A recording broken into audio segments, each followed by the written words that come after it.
you ready?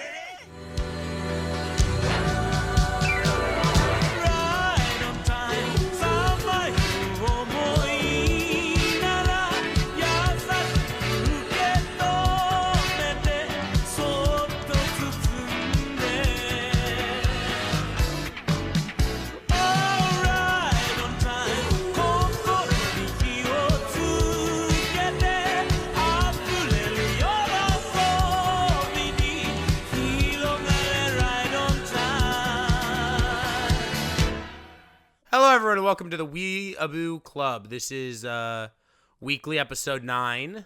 God, we've already been I'm doing back. This for My 9 grandma weeks. was covering for me last week, but I'm back again. Why'd you make Sad. your grandma do an episode of the Weeb Club for you? I didn't. I was getting up out of bed, trying to talk, and she's like, no, go back to bed. I'll do You did it. a really good impression of your grandma, dog. Thank you. And so she got up and she did it, and I didn't even have the option. Mhm. Yeah. All right, I'm ready to read comments.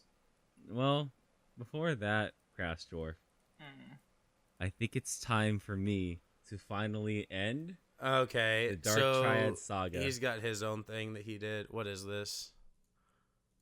It's a video. All right. I assumed he was going to edit a video.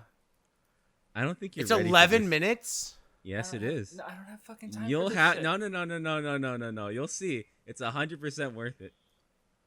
It's 100% worth it. None can attest. I didn't to even this. know it was 11 minutes. Well, You hate us. a dark triad is a term from psychology that comprises the personality traits of narcissism, Machiavellianism, and psychopathy. They are called dark because of their Nice SAO font. qualities. Do these terms not best describe the members of the podcast known as the Weeaboo Club? Furthermore, even though Honestly, the name is the unfair that Weeaboo what edits a Club, video. He knows I they can't compete in that consistently front. tell us it's the Weeb Club. The Weeb Club, they say, as if we don't know how to read their own name. Truly, the gaslighting and the manipulation of the fans has gone too far, to the point where podcast host Vindy on Twitch.tv and not YouTube resorted to making a PowerPoint presentation, which he made in response Motherfucker to hasn't uploaded a one of video the in like other months, members, but then WattheWut, I'll make this. allegedly assisted in creating The a what? petition, which is really just a poll on strawpoll.com to get Vindy kicked off the podcast. All the while, old man Craftsdwarf continues to egg this behavior on, insisting that it's not funny, yet insisting in private that it actually is. And of course, Nunmanji pretends to be the innocent party. He fucking got your ass, The most Crafts. manipulative of them all. Contained within this expose are I like to accounts use of the different wrong individuals character. close to members of the Weeb Club with their own stories to tell. I pray that these help you understand just how manipulative the members of the Weeb Club are and why they must be stopped. Oh, God. I'm scared for what this is going to be. Actually mortified. He's definitely been recording me in secret. I remember this one time. I was hanging out with the Weeb Club members. You know, I was nervous, and I'd been a huge fan since they started the podcast, and they were all big name YouTubers, Big except name for one, YouTubers. of course. But you know, I was What? excited, but that excitement turned to sorrow quickly. We decided to stop at the nearest Taco Bell for some food. It's Taco Bell, you know, it's good, cheap food. Everyone likes I it. mean, Yeah. Yeah. what more is there to say about it? What didn't really want anything, since the mere sight of the Taco Bell repulsed him to no end. And Crafts had recently ate a $50 meal from Burger King. Of course. He wanted to put It's a some lot of- weight on his it's a lot of shriveled up nuggets. old bones and body, but we all know how that went for him. It's a little known fact that the estrogen in the Impossible Whopper Where did you find is that what picture of me? gives his beard so much life, and just I don't know how to describe it. It's just a gorgeous beard. I'm getting ahead of myself. Back to the point. Anyway, so I was looking over the menu. I didn't know what I want, so I was looking to pick. And then behind me I hear Nun and Vindy snickering. They're laughing to themselves back there. So I look at them and they tell me that they had forgotten their wallets and asked if I could cover the cost That's of kind the of food. fucked up, Vindy. Sure. That I happens mean, we're all sometimes. friends How here. much you want me from So me? I thought we were, at least. We got the food and they Is told there me sound in the background? that it Yes, wasn't there the food is. that they ordered. So they weren't gonna eat it. It was up to me, all of the food. I was devastated. I wanted to share in the delicacy that Taco Bell had to offer. Yet my Oh so-called my friends God. in Nun and Vindy had manipulated me into purchasing them food that they didn't even want. Wait, is it Lily I and spent the rest Pikachu of the because day Pikachu's a crying. fucking rat? Yeah, I At the think so. betrayal and Wow, Vindy, how'd just you figure that absolute out? abhorrent Oh behavior my of the two. fucking god. That's not where it ends, though. Crafts spent the rest of our time together telling me how good Hyper Agent Gridman was. That it was the best Goku show he's ever seen. I watched it, and let's just say he's a dirty, lying manipulator, and that is not a good show. This experience has traumatized me. I am absolutely disgusted with the way that these three individuals have Why'd you behaved. do that to him? Should To have one watched of their Kamen Rider fans. Saber They need to be instead. stopped, and at all costs, they Why are need you to so change their rude? ways. What the It fuck? is The absolute joke is dark that Saber triad shit. sucks worse than Gridman. Can't believe Oh. you guys are letting the Weeb Club Wow. continue like this, okay? I can't believe They you're are letting a bunch woman of talk. fucking monsters, okay? Okay, just the other day, Vindy gaslit me twice. He gaslit me Yep. twice, okay? Twice. And Craftsdwarf. It's a double he makes negative. fanfic Turns into a about positive. Everyone behind their backs, okay? He meets someone. He says, "Hi, nice to meet you, me Craftsdwarf," and then he goes home and he types up weird shit about them on the interwebs. I can't believe it. Don't get me started on type that fan fiction fucker. about What? people? Okay, he takes all the figurines that you would want to buy online. He steals them from you, and he puts Why them in did you use that jars. picture? And then he takes pictures of them It's and what? sends them to you, and goes, "Ha, your favorite figure's in a jar now. How do you feel?" And I hate it. And then Nunmanji, he doesn't talk. Don't get me started about those three snakes. Ever Oh since I my met them, god! Little league of idiots. They've been manipulating me to do terrible things.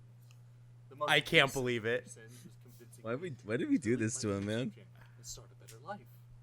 How did you get in contact with him? Probably not that. He's been This dead kid. for the last And I 2 snake years. Kanojo, yeah? Well, Alright, because get you ready. made it Better that way. listen up because I am about to tell you the truth about Vindy and Craftsdwarf, okay? You may think they're nice, swell people. Yeah, well, think again. And this isn't some beef, this isn't drama. I have proof.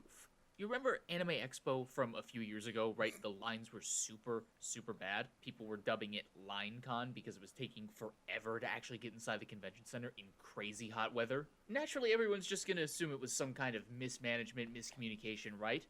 No.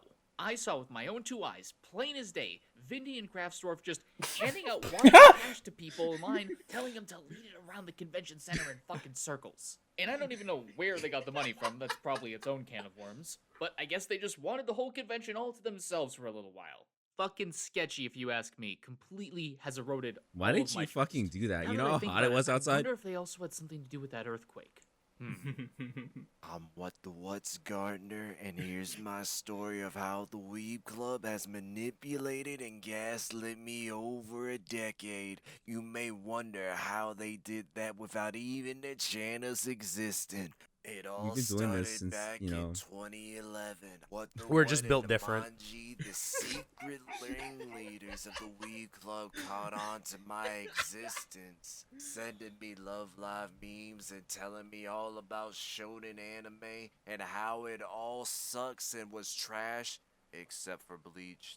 They said it was all garbage. They shit on me. Everything that I loved and cared about. At this point, Vindy was studying the ways you could call a black person the hard Oh R my God, without that fucking actually neck hole, saying dude. it. A skill he perfected saw by the that. time he was recruited into the Weeb Club.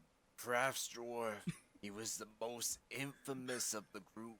I would go out to parties in Craftsdwarf 10 years younger and 10 years less boomer would appear screaming at my friends, my family, and He does also my scream a lot. fucking pets. He kept saying something about Seagart. Caesar was the best boy or something, and essentially the main character of some newer anime at the time called Fairy Tail. I don't know what he meant by that, to be honest. It was kind of fucking weird. My life was a living hell. Now, even in 2021, WattheWut says he does editing, but he really just hires Filipinos off of Fiverr to edit my videos. And he hates them. He hates Filipinos. He calls them Filipinos when they're not looking, man. It's terrible. God. Filipino. On top That's of that, funny. he even called my video about selling fucking trash and that the editing was garbage, even though I hired him to edit it. I only hired him to do my editing because he manipulated me into doing it.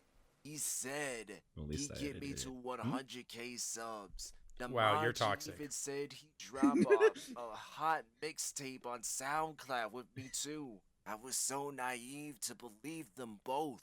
On top of Nunmanji was that, looking fresh in Vindy that sent pic. his family to live in my floor and now they're doing shit all over my house, especially in my pantry. It's very stocked most of the time, but now there's fucking rodents in it. And Craftsdwarf said if I let him borrow my limited edition $700 Shiro from No Game No Life, That's actually a really figure, fresh fucking he'd figure. play Minecraft with me. But now he's putting it off, saying his PC can't run it. Who the fuck can't run Minecraft on their PC? Why can't you run Minecraft, It's complete huh? bullshit. If Yeah, that the all first wasn't computer ever horrifying made. enough, My the next computer, when testimony it runs comes a from bad an game, it like individual knows and who it would like to rejects remain it. anonymous for fear Fuck of you. the dangers that the Weeb Club will place them in, having exposed their secrets. So, I've been around the block. I've been following the members of the Weeb Club for 4 to 5 years before the actual Weeb Club was like a thing, or at least the Weeb Club as we know it now. And, you know, around that time, I thought they were like just a well-meaning group. You know, some of them got into their little spats, like WattheWut's drama he had back in the day, or Craftsdwarf saying the end. But you know, I thought they were like nice That knocking guys got for me, the fuck most you. part. Though there was this one Craftsdwarf, I was time I giving went to what they're doing. Texas Where's and he at? I ran into Vindy in a parking lot and he got pretty aggressive on me. But you know, I just figured he was was he having a wet? bad day. Could have been any rat. Maybe a Didn't little have to be me. Buzzed. Sure, You know, alright. Happens to the best of us. But as time went on, I kind of realized I'm pretty sure that the source Weeb seems Club pretty is just credible. really toxic and manipulative. I just wish I knew who he was. I've noticed that they Can't be all credible if I take don't know who this they kind are. of really snaky and like aggressive way of I would never. shaping their fans into being like them, just kind of making people toxic and upset and angry at each other and bicker and fight. It's kind of It's like they very just sad want to when make you the do world that. a worse place for everyone. And it's just a very clear trend across their content, especially when you watch those EWBs. You think they're so good. Hey. Like, yeah, they're really getting Like into and these subscribe for more YouTubers' EWBs. grills.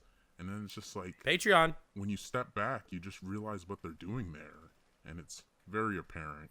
And I won't be supporting them any longer. Craftsdwarf is a terrible person. What? because he What? reading Kinnikuman and Gintama for the Nen show. Even though they're both objectively terrible. You're a terrible And person. This has caused Craftsdwarf, irreparable listen damage closely. to my mental health. My relationship with shonen manga will never be the same. And it's all Craftsdwarf's fault for keeping me locked in his basement to record podcasts Wow. with him. Well, Also, Chiaki Nanami did nothing wrong, you monster. You terrible person. Also, WattheWut is holding me at gunpoint if I don't add this into the audio. The worst thing Crafts did, though, was give me the It's Surf ability Shack. to It's turn Surf into a Shack bird. Tito. I don't know Yes. how this matters. I can change back whenever I want, but isn't that horrible? For fuck's sake, no! You can't join White Taste. Leave me the fuck alone. I don't know if one got in there. Ignore that. If you want to stop the Weeb Club, please What sign the the petition fuck? below and vote yes, end the Weeb Club.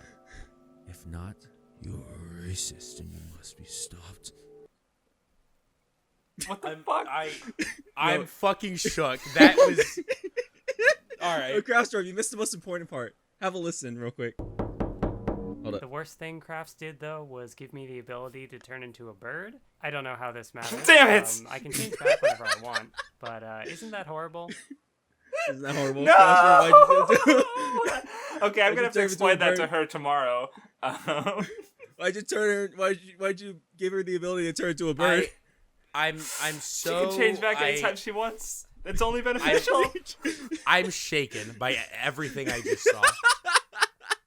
Okay, can I ask the most important question before we move on? Yes, sir. How the fuck did you get Flutter to be on it? That's what you're fucking confused about. Yeah, Gigik was Yeah. there, but how'd you get Flutter? Well, like I know you guys talk on occasion, right? Like I knew that. Yeah, but, I know you you've talked to Flutter's Flutter. been or dead to- for the to last 2 Giga, years. Yeah. I mean, Flutter like tweets sometimes, so it's just like, you know. Like, did you like bring him back from the fucking dead? The back from the dead after you two fucking killed him. I did no such thing. All right. Look, I have all the evidence right there. The video's right there. All right. So is the point of that video we're all dark triads? So us We need to calling end each the other Weeb Club. dark triads. So No, yeah, that's the therefore, funny there's- part is there's WattheWut no made the reason to video. call each other dark triads anymore, right? Like we're just all dark The triads. what made the video, but there were plenty of Yeah, people but you're dragging more him of a too. dark triad than me. Look, Alright. listen, I pretty think clear this is from that. manipulation on. I think Yeah. this is. So there's no point for. So what I'm really getting from this is instead of manipulating each other, we should just be manipulating everyone else. Yeah, it's true. So I mean, and look, we can. I think the comments put it well. Dojo32161 says, I feel like this is just 4 people. This guy's trying insane. to manipulate This each other. guy's so But the insane. strings have been cut long ago. Oh my god, that fucking transition. Craftsdwarf is a fucking psychopath. Okay, so I think what we get from this is we should be, instead of using our powers for evil against each other, use it for good against everyone else. Yeah, we should manipulate them by telling them to go to our Patreon right now and donate to us on patreon.com. The link is in the description. Go Patreon us on patreon.com. And hopefully Craftsdwarf this time will edit a picture of our Patreon instead of just nothing on the screen. So here's the one thing though as well about this. So last time we mentioned, right? Let's have the vote in the comments. And so say in the comments if you vote to keep Vindy on or off, okay? There was one vote, and it was from my hero Dot. I vote no. Leave Vindy on. He did nothing I wrong. guess and that is being decides manipulated that. by this dark triad. Like, there were. So sorry, those who want to be gone. There were more comments saying calling you out for being a manipulator, but none of them voted, so it doesn't matter. The only person who said that they voted to keep me on or off voted to keep me on. So This is very sad. I can't believe it. how is that sad? This is very sad. Do you not want to do a podcast with a fucking rat anymore? No. Wow. The hatred. Can you believe it, Nun? No, I cannot. Speaking of, there's a comment from Woman that says whether receiving praise from the Weeb Club is a badge of honor or a badge of dishonor is still up in the air. What do you guys think? Yeah. you know, it can go either way, right? That we've complimented people for things that they shouldn't, it's not good, and some that have. I love this comment from Titania. Vindy is the only person I know that would make a presentation to say he isn't smart and couldn't manipulate people. It's kind of, yeah, Here's another one by Saeed Samir. Obviously, WattheWut is the manipulator. The dude worships Tight Kubo as a god and reads the Bleach manga like a Bible and sees Aizen as his own Christ figure. He's obviously using what he learned from his god Kubo to manipulate his enemies from the shadows like Aizen and take down the members of the Weeb Club like Aizen did to Soul Society. Okay, speaking of which, did I tell you how many fucking people I got this week? In just the span of a day, how many people I got? Hey, Vindy. Yeah. You ever play Sea of Thieves? Fuck off.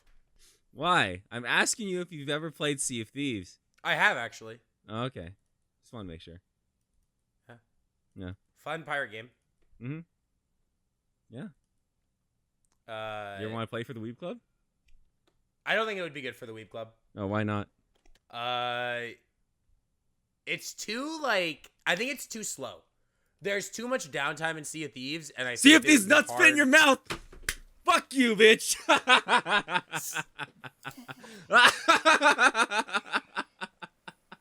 Comment from Natty says, this podcast makes me want to smoke crack to match the energy.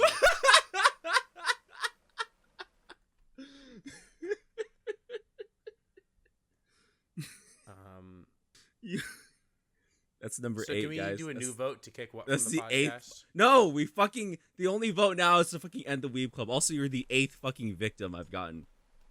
You're not counting me in that, right? Because you didn't get me. 9. No, you literally didn't get me. 9. You don't understand how it works anyway. No, I win, you lose. Steve Jobs. Boba.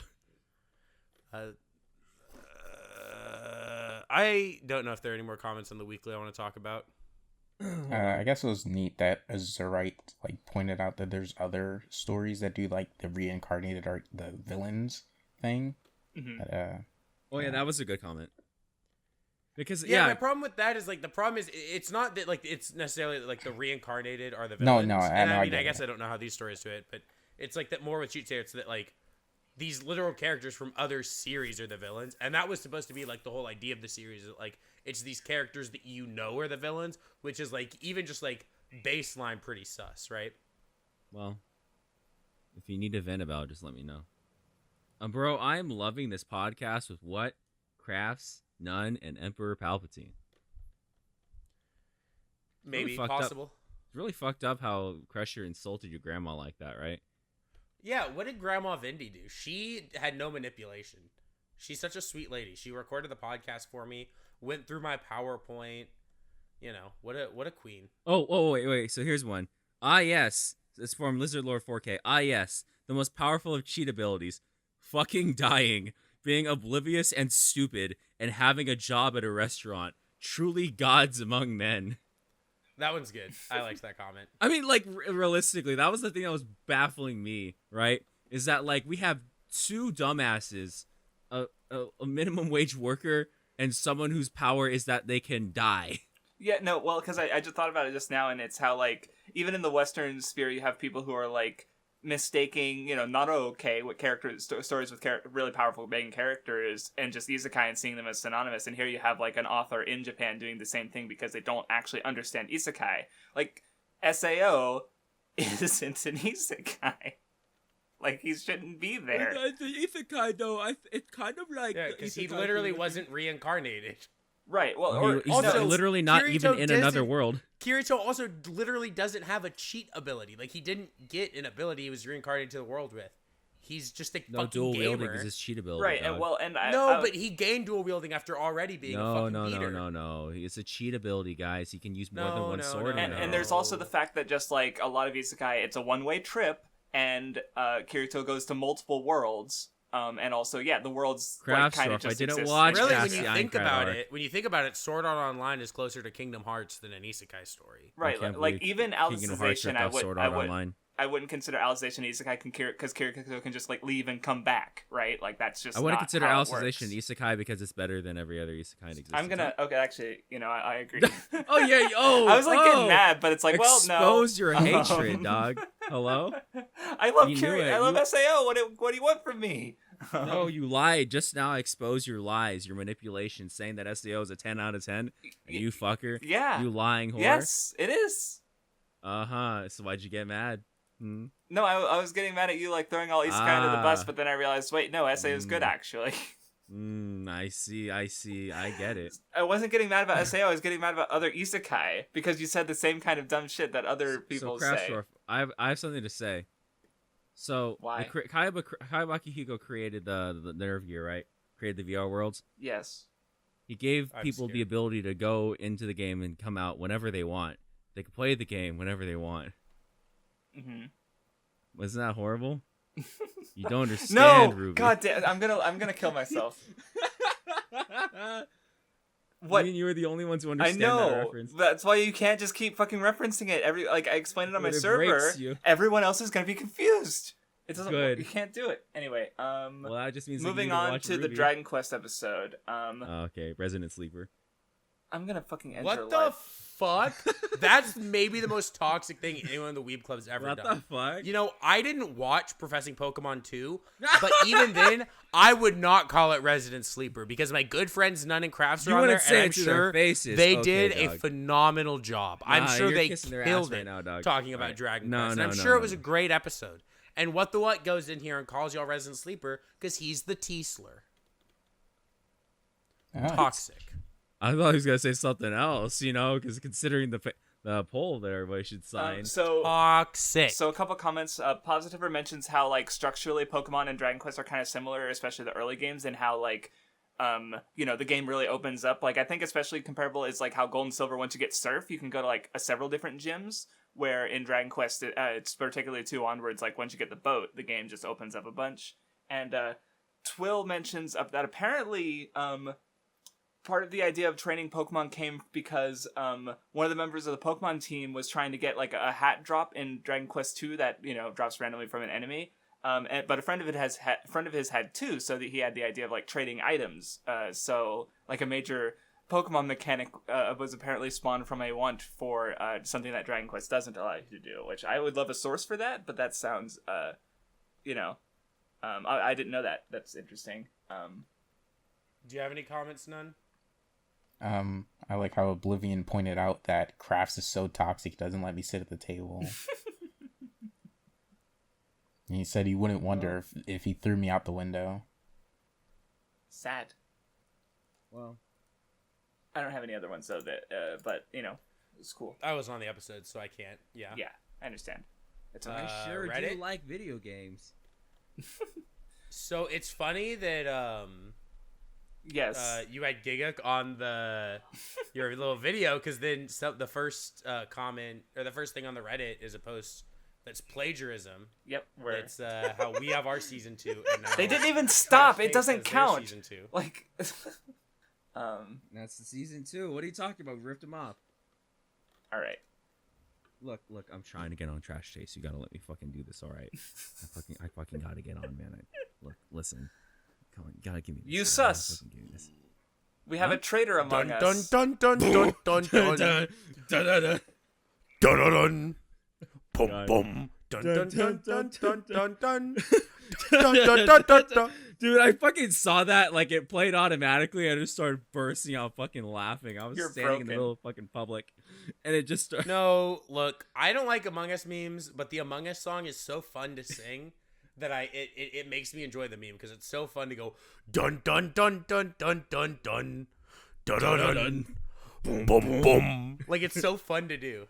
See, for me, Among Us it's in the same tier as like Pickle Rick and Roboco, where it's like it pisses other people off, therefore it is funnier to me. Well, Craftsdwarf also would like it because he's a Danganronpa fan. I didn't think Pickle Rick was funny, but the line "funniest shit I've ever seen" is so funny that it makes Pickle Rick memes even funnier. funny.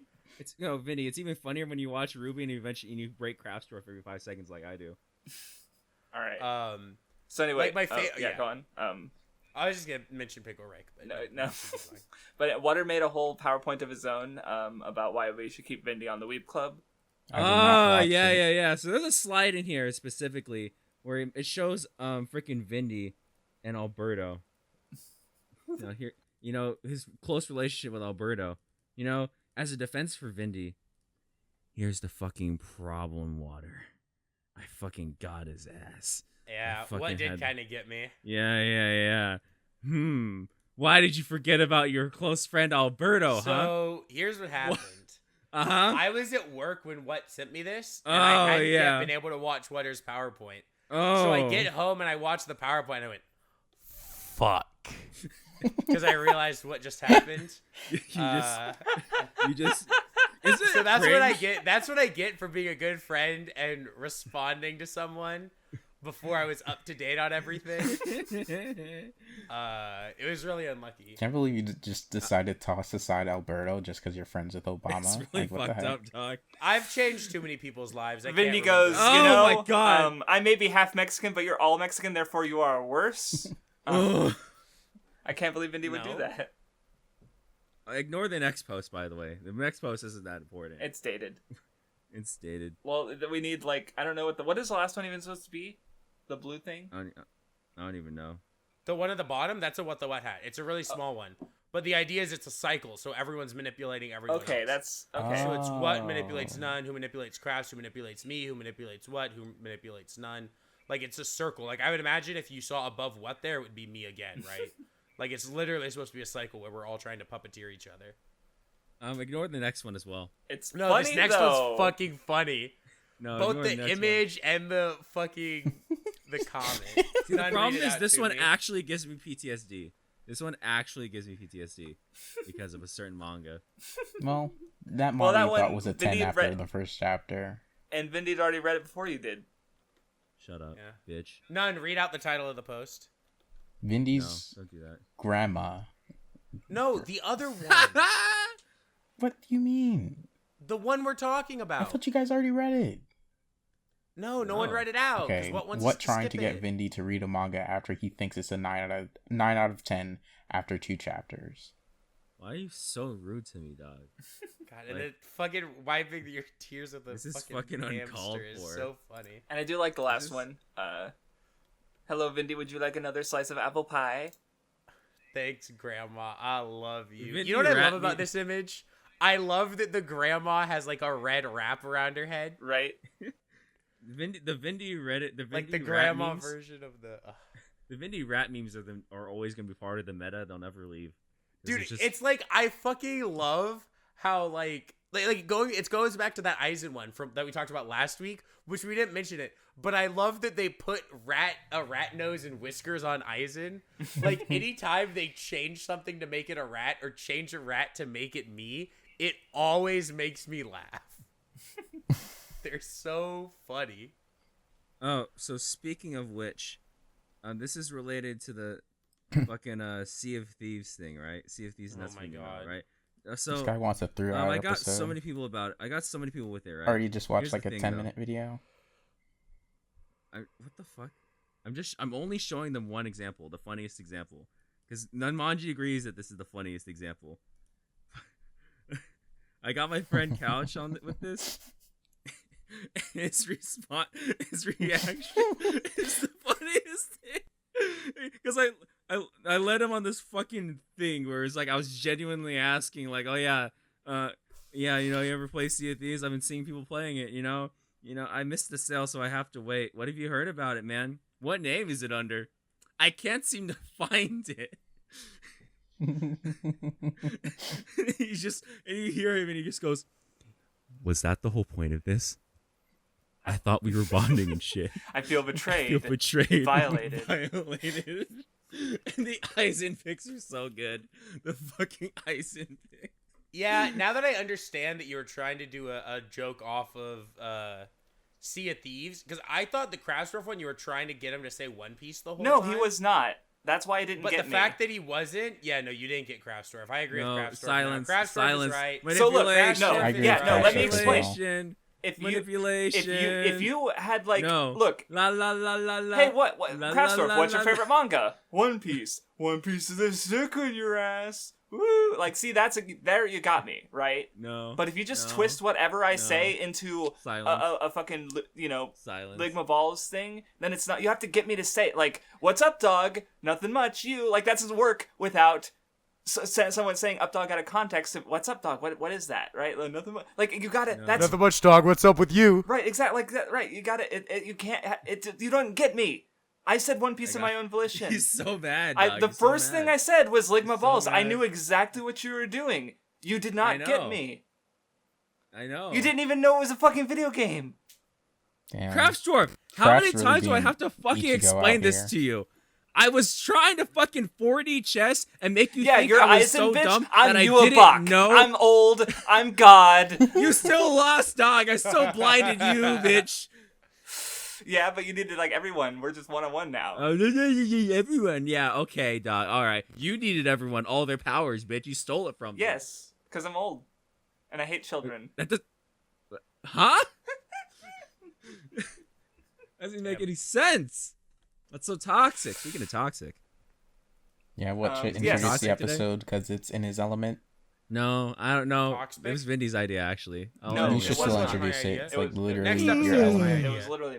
Yeah, literally next week is the one that's my idea. So not this basically, my week's. idea was because I just had like a rant. I went on like while we were talking like the other day, and I was like, hey, this can be a topic, especially because like we've been wanting to be toxic, and because something happened and then something else happened, so we couldn't really talk about that anymore. So I was like, Yes. okay, well, let's just talk about Resident Sleeper. some things that bother us about Anitube, like more general, right? And maybe even stuff that hasn't necessarily come up on the EWBs yet. So I don't know. What are some things that bother you guys? Or I can start if you'd rather. You can start. Okay, I'll go on the rant that I was, because I was thinking about, like I did just put out the Gridman video, which was why it was referenced. And more accurately, I was thinking about Man Mode's video again, because it was, when it came out, it was very much like passed around and praised and stuff, and I did watch it, and there was about like, there were some decent points in there, but I overall did not have a good time with the video, and there's a lot of problems with it, I think, and one that I remember that you guys actually talked, like he messaged you about because you were memeing on him basically because he called Toku bad, right? Which is, that's an in-house Weeb Club meme as well, but like he does it in the video, and he's just like he defends himself. He's like, oh, I was just playing a character. I don't actually think Toku is like kitty garbage. Which I don't know if that's true. I don't know the man. And in the video, he also makes an ableist joke. He told me that it was made to piss people off. He did it to piss people off. Well, yeah, I'm gonna get to why I don't appreciate that because or go on. Or I was saying, yeah, because the problem is like I joke that Toku's bad, right? The difference is I've seen like 35 episodes of Fours, and it like made me cry at multiple points, and I actually enjoyed it. Right. And also, I don't say Toku bad to piss random people off. You do it. I say it to piss you off. Right.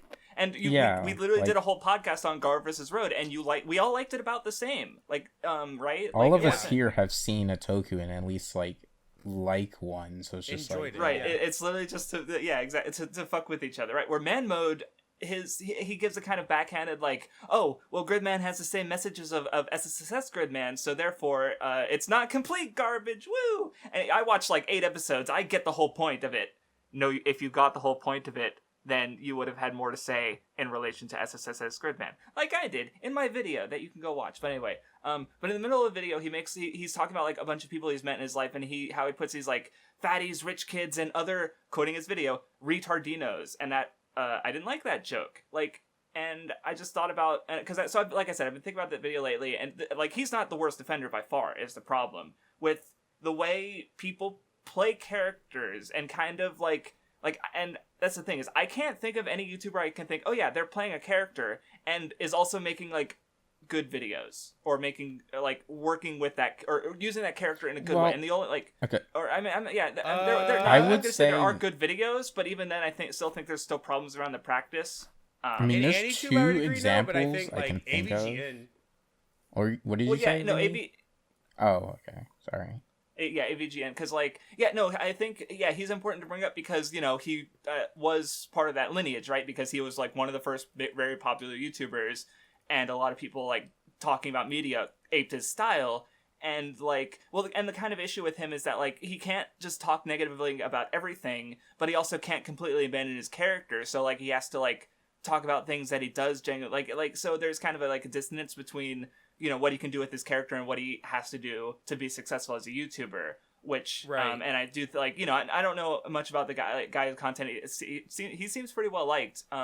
He's the way he's a character is because whenever he does like James Mike Mondays or anything where he's just being himself, he's a completely different person from the nerd, right? So it's like he's clearly playing a character. Mm-hmm. And I think everyone understands that who actually watches his content.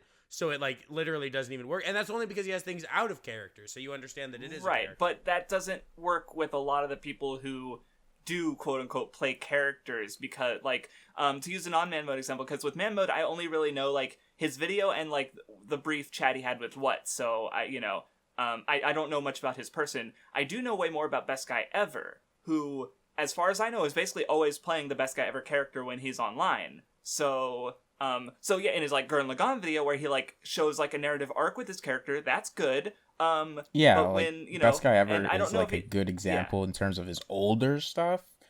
But like right, but then his when newer stuff you is look just at kind of well, devolved, like, I guess, and it's I don't even think he's as much of like a character anymore. Especially when like if you were to look at what his character was before to what it is now, you could definitely say that he like betrayed his own character's like themes in a sense. Right, like definitely can. Yeah, I know he's done some stuff like he had like a Worst Guy Ever character, I think, in one of his One Piece videos. And really, what I've been thinking about is I don't know if he's like responded to like because apparently in a Hunter x Hunter video he called Aluka a he she whatever for a character who's like meaningfully meant to be Best Guy trans.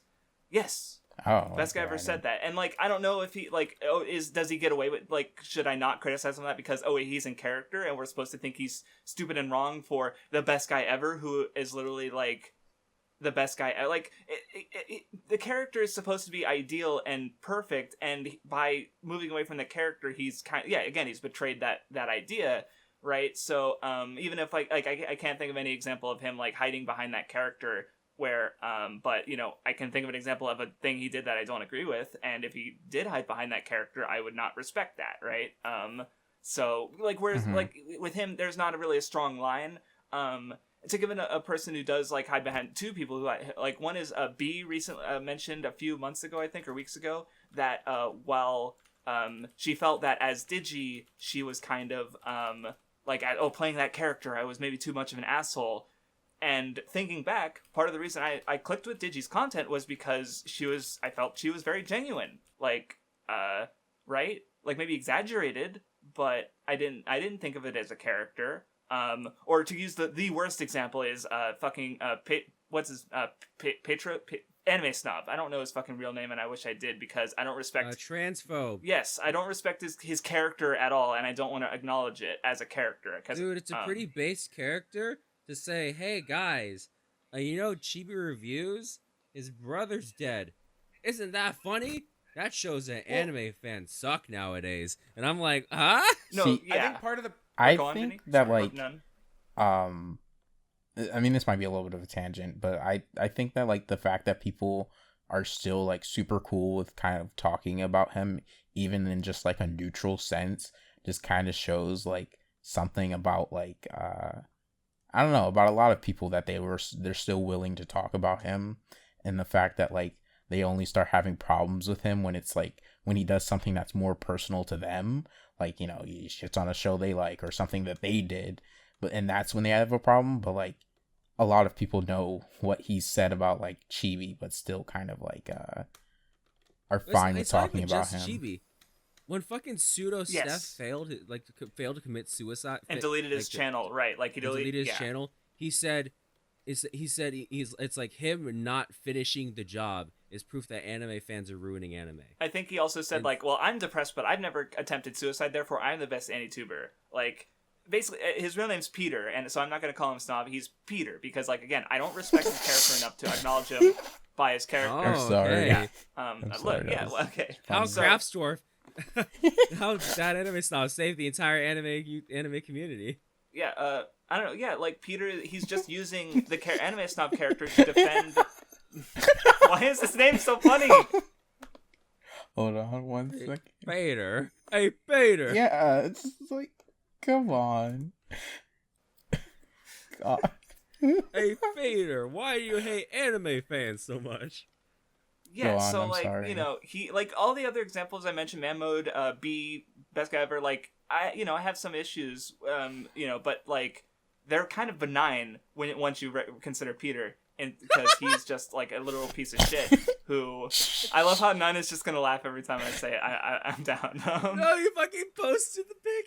Oh yeah, no, I'm still wondering if that was why. I can't do a good Family Guy impression, but Well, what I was Hey, gonna say about Lois. the character thing. Oh, sorry, you go what? No, I was just saying, hey, Lois. Oh, I think with the character thing, the problem is a lot of people who make content, don't understand what the like that means to like play a character, right? Because like I would say that like when I do the Weeb Club, when I record a video, when I stream, like yeah, I'm like a version of me who's turned up to like 11, right? Like Vindy is different from like who I am in real life, right? Like when I'm talking to friends in real life, or I'm hanging out with friends, or I'm at work or something, I'm a lot more chill, right? I'm a lot more shy.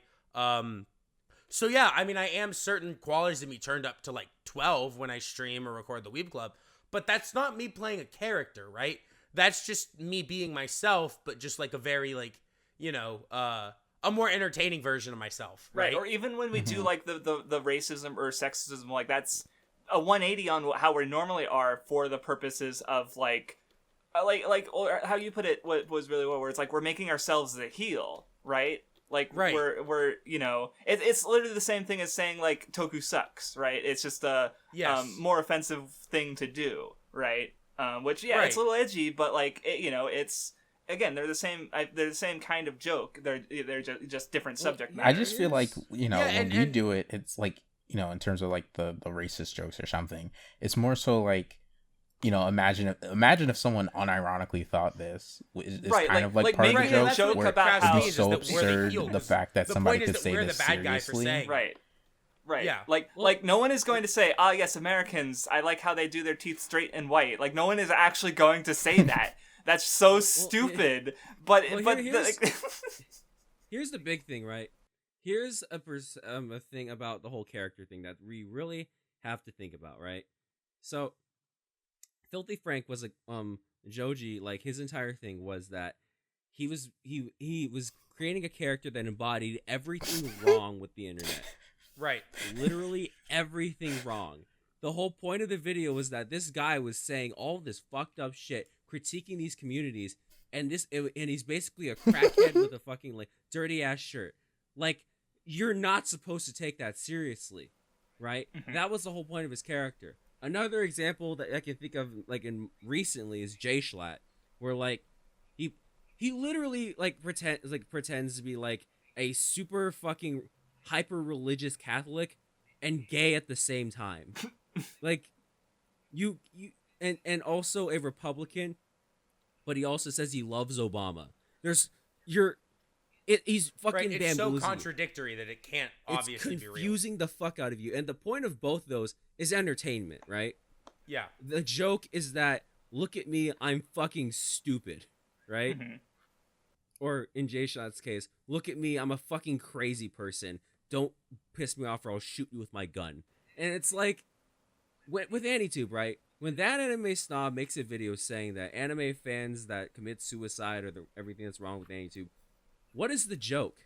I don't see how that's supposed to, like, that's just mean-spirited. Like, especially when you're actually referring to real-life human beings who have attempted, or in the case of Chibi's brother, committed suicide. Like, that's, like, I'm not, like, that's legitimately fucked up, right? Like, that's actually, like, a shitty human being, character or not, right? Like... But furthermore, right, if Snob's point is to be like, because his whole thing is that, like, oh yeah, I'm using his character to make points about the fucking anime community, then what's the point you're trying to make? What am I gleaming from this?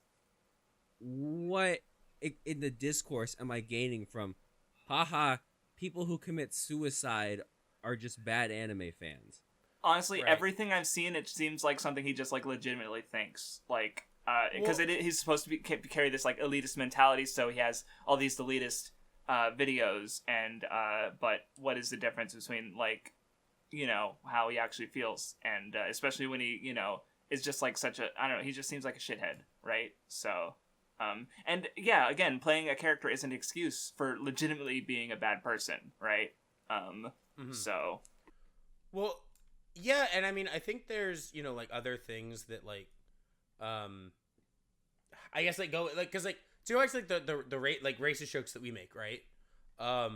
Like, we don't make racist jokes towards, like, races that, like, aren't on the podcast, right? Yeah, and it's like, also not towards, like, people that towards, aren't like, us, or, like, aren't friends with us. Right.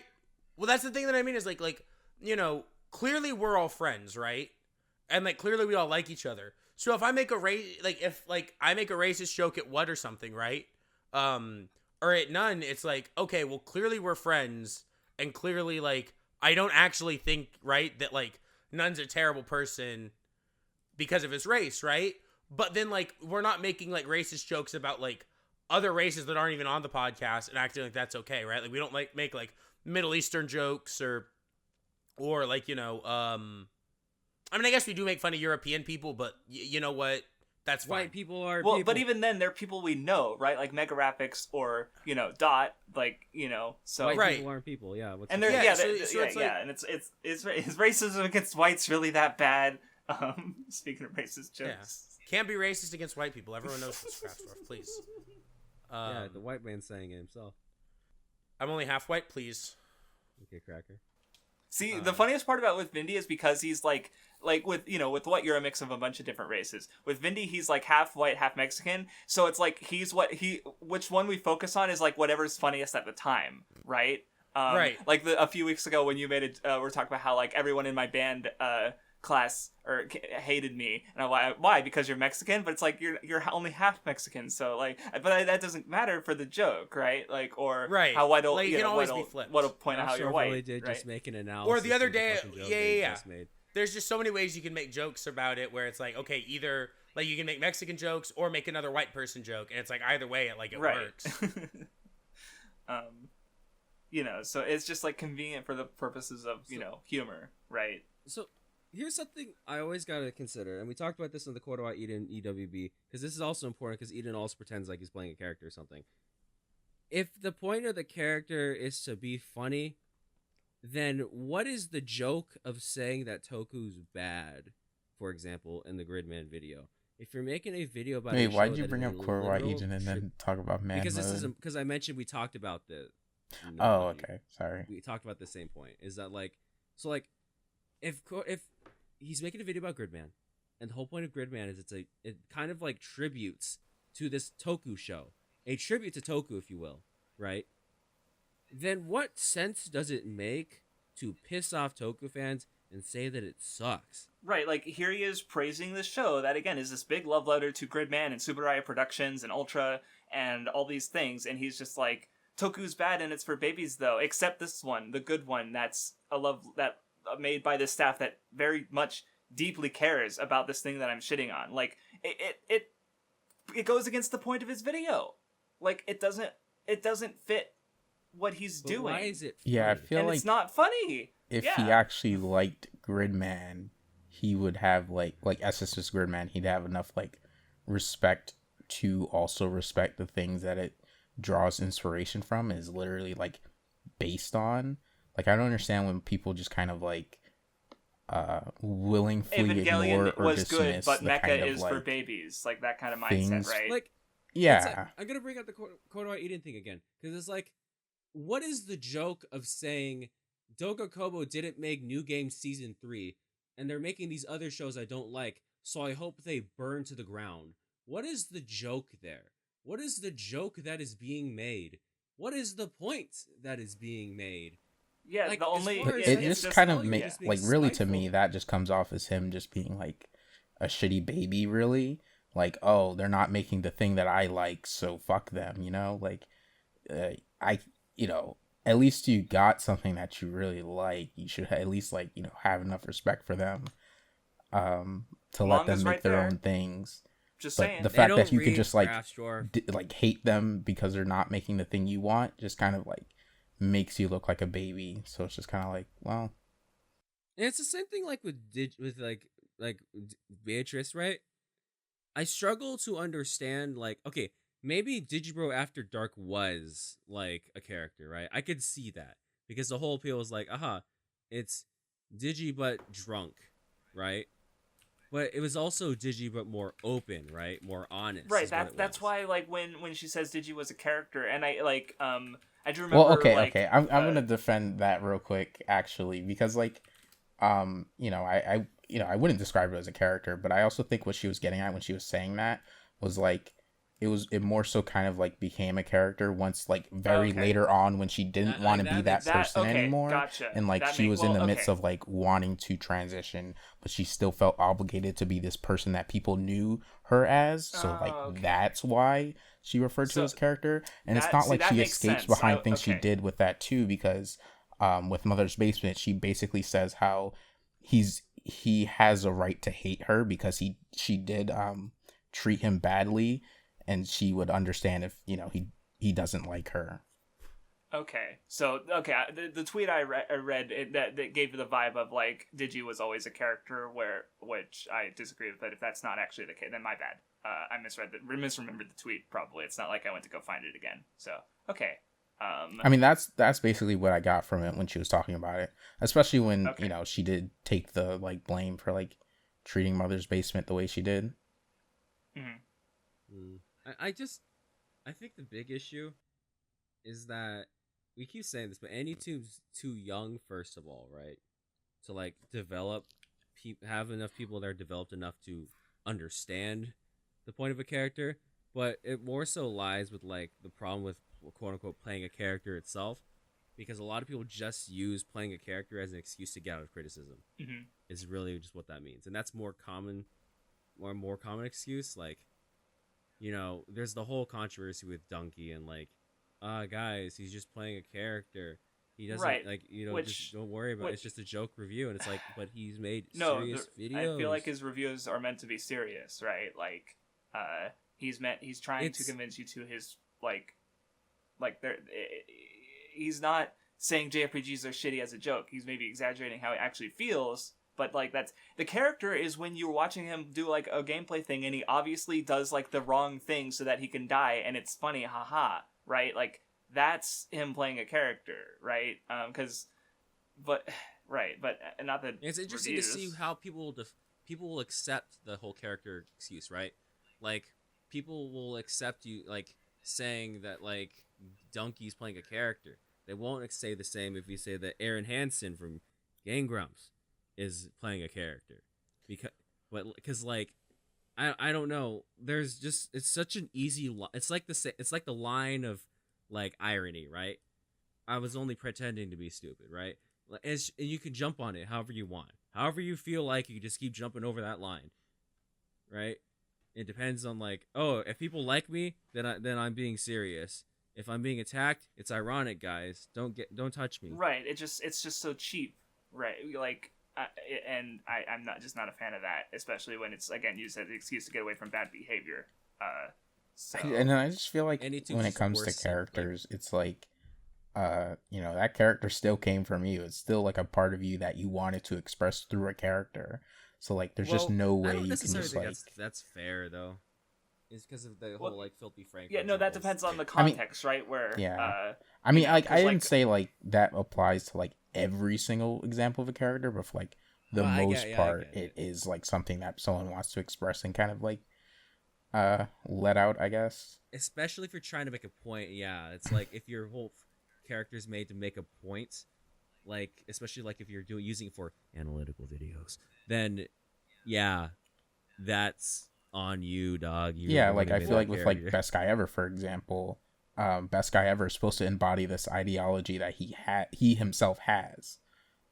Even if he wouldn't like express it quite the same way, it's still like, his ideology at the end of the day. So like, if for some reason he actually had some terrible ideology, it's still like his thing. Well, yeah, I mean, what I was gonna say is, and I'm gonna tie this character thing into my biggest problem personally with Anitube and the people in it. 1 second. Okay.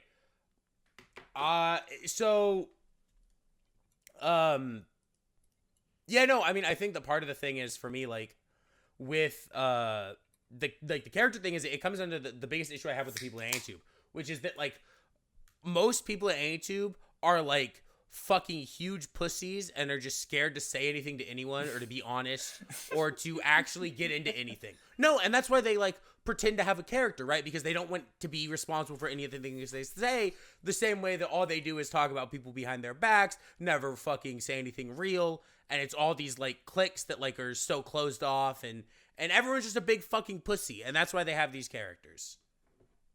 Yeah. Well, Vindy, isn't it a little sus that like some YouTubers, right, will like, dude, that anime snob's running around being transphobic and being a piece of shit and saying that the autistic girl in Sakura So should have been raped if it wanted to be more realistic. And that's cool. That's chill and all. But if you criticize a YouTuber, you're literally Satan in their eyes. Isn't that a little odd? Is that a little sus? Right. That's what I mean. They're all fucking pussies, and that's why they hide behind characters. Yeah.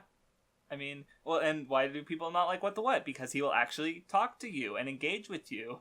And yeah, it'll be aggressive, but and he's a manipulator. That's the thing is like, I do like what is genuine, and I like that, right? And even if people don't like him, and that's unfortunate. The sad thing is, I'm not playing a character.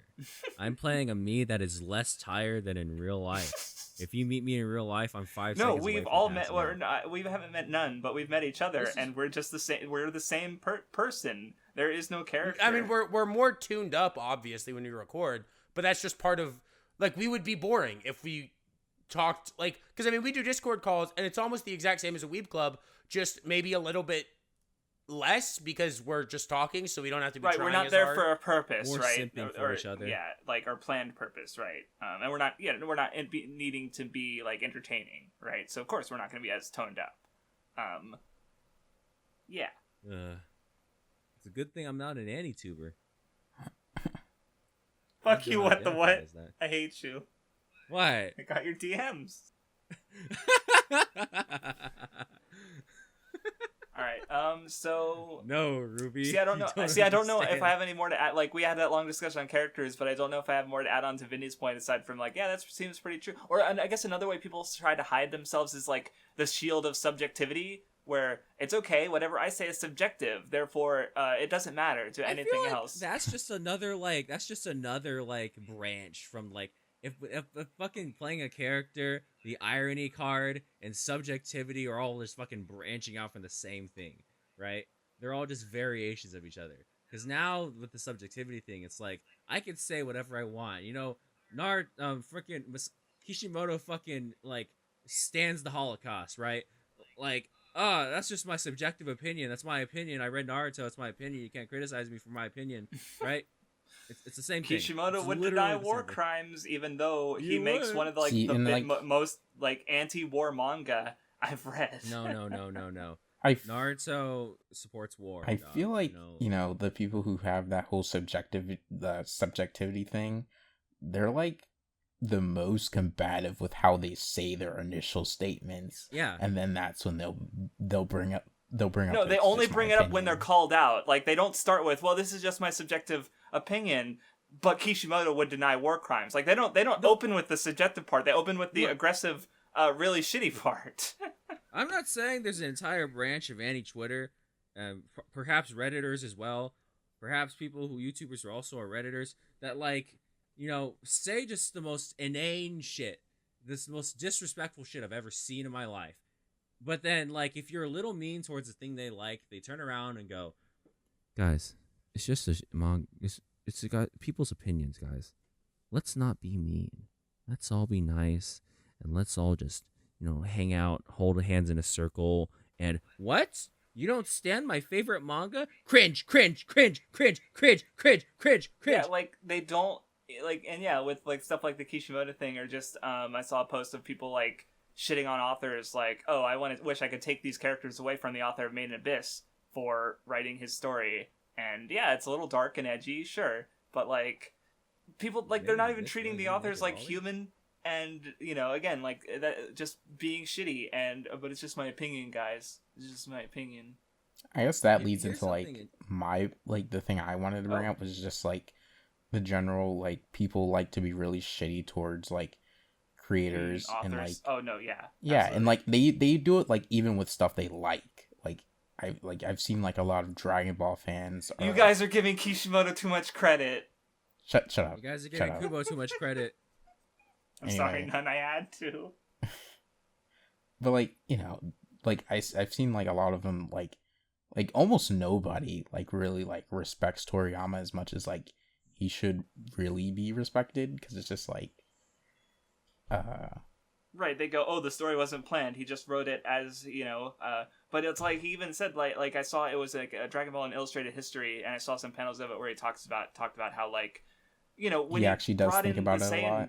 Yes, he like you know, it's the story, and yeah, I understand why the story does seem whimsical, because it is like a whimsical adventure story, but he does think about it a lot, right? Like he you know, and I think it's like justified. Like when I reread the Saiyan arc, I thought like, hey, wow, he didn't just go, oh, Goku's an alien and drop it at that. He incorporated what Goku like was as this monkey kid, with the monkey transformation and the tail being a weakness, and he brought like that was used multiple times throughout all the fights against the Saiyans, right? Like he didn't just do it arbitrarily. He like worked it into the story, right? Like Raditz was weak when you grabbed his tail, even though the first thing he does is say that Kakarot, you're not well trained enough. But Raditz, that's a hypocrisy, because he didn't train his tail to not be weak, right? Like it works with the story and what's going on. Like yeah, even if like you know, it's this, yeah, it wasn't planned obviously, but it works out, it's fine, and it's interesting with how it's handled, right? Like yeah, like this thing that people, you know, claim to act like is bad about Toriyama, like clearly results in like the things people really like about Dragon Ball and really remember about it. Like, you know, with the whole Saiyan thing, like Vegeta, like everyone loves Vegeta, and he is an extension of I guess this just this, I don't know how to describe whim, quote unquote, that Toriyama arbitrarily decided that Goku was an alien, right? And decided to do this interesting arc and bring in like what a lot of people consider the most interesting character in Dragon Ball. Well, here's the thing, right? Is that most people who are quote unquote critics of anime and manga and critics of anything, right? They're not writers. They're not creators. They're dipshits on the internet who fucking like made an account to just scream their thoughts that they have, right? I'm fucking dipshit 69 from fucking fuck all who knows where, and I got a fucking Haikyuu profile picture or something, and like, I think Kishimoto is given too much credit. Like, this used to be about ninjas, and now it's about big monsters. I would never write that. Well then, bitch, just do it. It's like, you don't understand how that works. When Toriyama says, fucking, I didn't think about this initially and kind of just fucking wrote as I went along, that doesn't mean the man was fucking on a high and just one day was just like, monkey aliens. I just don't even get how like people thinking. think it's even possible for them to not think about it. Like if they're working on it for like 4, 5, 6 days a week, like how are they Here's not? the real answer, Nun. Here's the real answer. Because they've never done anything. No, that's like that. 100%. Like I think about that. Like, and yeah, part of it is because like I've written things, right? I have like a whole Danganronpa fanfiction trilogy you can just read. Is it great? No, but there's still some parts of it I legitimately enjoy, and there's a lot I learned writing it. Like going back to like Toriyama, he didn't plan things, because which people like. That's just one way to write a story. Like, there are architects and there are gardeners. Toriyama's more of a gardener. He just kind of, like, let it happen, right? And then he, built around what he let happen, right? Here's a perfect example, right? Of just how fucking the internet has released... Because it's not like they didn't exist before. They're just louder than ever before. Now they have more validation with other dumbasses who've never done anything in their lives, right? We have, like, the UFC, right? We have these fucking MMA fighters that are doing all this shit. Because at least it's not like boxing, where like boxing is very like specifically like catered for that sport, right? MMA seems more like what we would identify as like fighting, right? But they don't understand that it's not just ooga booga, me punch, me kick, me knee, me throw. It's a sport. It's multiple martial art. MMA has turned into a sport. It's specialized people learning how to do different things. But we got dumbasses going like, I think Conor McGregor should hit him in that round because I would have did that. I didn't see your ass out there. I don't see you in the fucking gym. Hello? Like, who the fuck are you? No, yeah, like, I guess that's turning out to be, like, a common thing is, like, people want to put themselves out there, or, like, they like the idea of putting themselves out there, but they're not willing to, like, defend themselves and what they're doing, right? And, yeah, like, okay, yeah, if you think you could write the story, why aren't you doing it? Or, if you're gonna shit on this creator, like, come on, like, but then you want to hide behind subjectivity or a character, right? Like, there's nothing wrong with, like, making fun of something, right? Oh like, yeah, no, we've been literally mocking a kind of a dumb Ruby plot point for the last, like, 24 hours or so. I don't know what you're talking about. It's genius, man, Birds! But, like, Stop. I'm never gonna fucking say that these people don't think about what they're doing and that they just, like I could do it better. Because, like, I don't know. I'm not in their fucking shoes. Yeah, like, maybe I would have wrote a plot point about birds, man. I don't know. Who the fuck knows? And yeah, I guess to bring up Ruby for a second, like, it's a story I'd be the first to say is very clunky, but also, like, from what I've seen, I feel like I like it more than most people I know, even though I'd still only give it, like, a 5 out of 10. No, talking to Craftsdwarf has fucking made me appreciate Ruby way more than I used to. Like, because it's like a fresh pair of eyes, right? I've never watched Ruby or talked to Ruby about somebody who's I want to talk never to Ruby. experienced Ruby. I want to do more. Than just Oh, talk to I Ruby. mean, that's kind of what I was Oh, implying. hey, like, the talking leads to high other five! things. 1, 2, 3, go.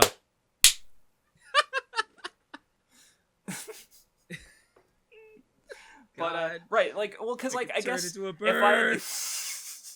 if I could explain like what I feel like, I try to present myself as is like the two things I care a lot about are understanding and respect, right? Like I try to show, like I think even like Shaves when he talked about, I think it was one of my videos, he mentioned how he felt that Ike was able to talk about other creators and criticize them while also still being like overall respectful, right?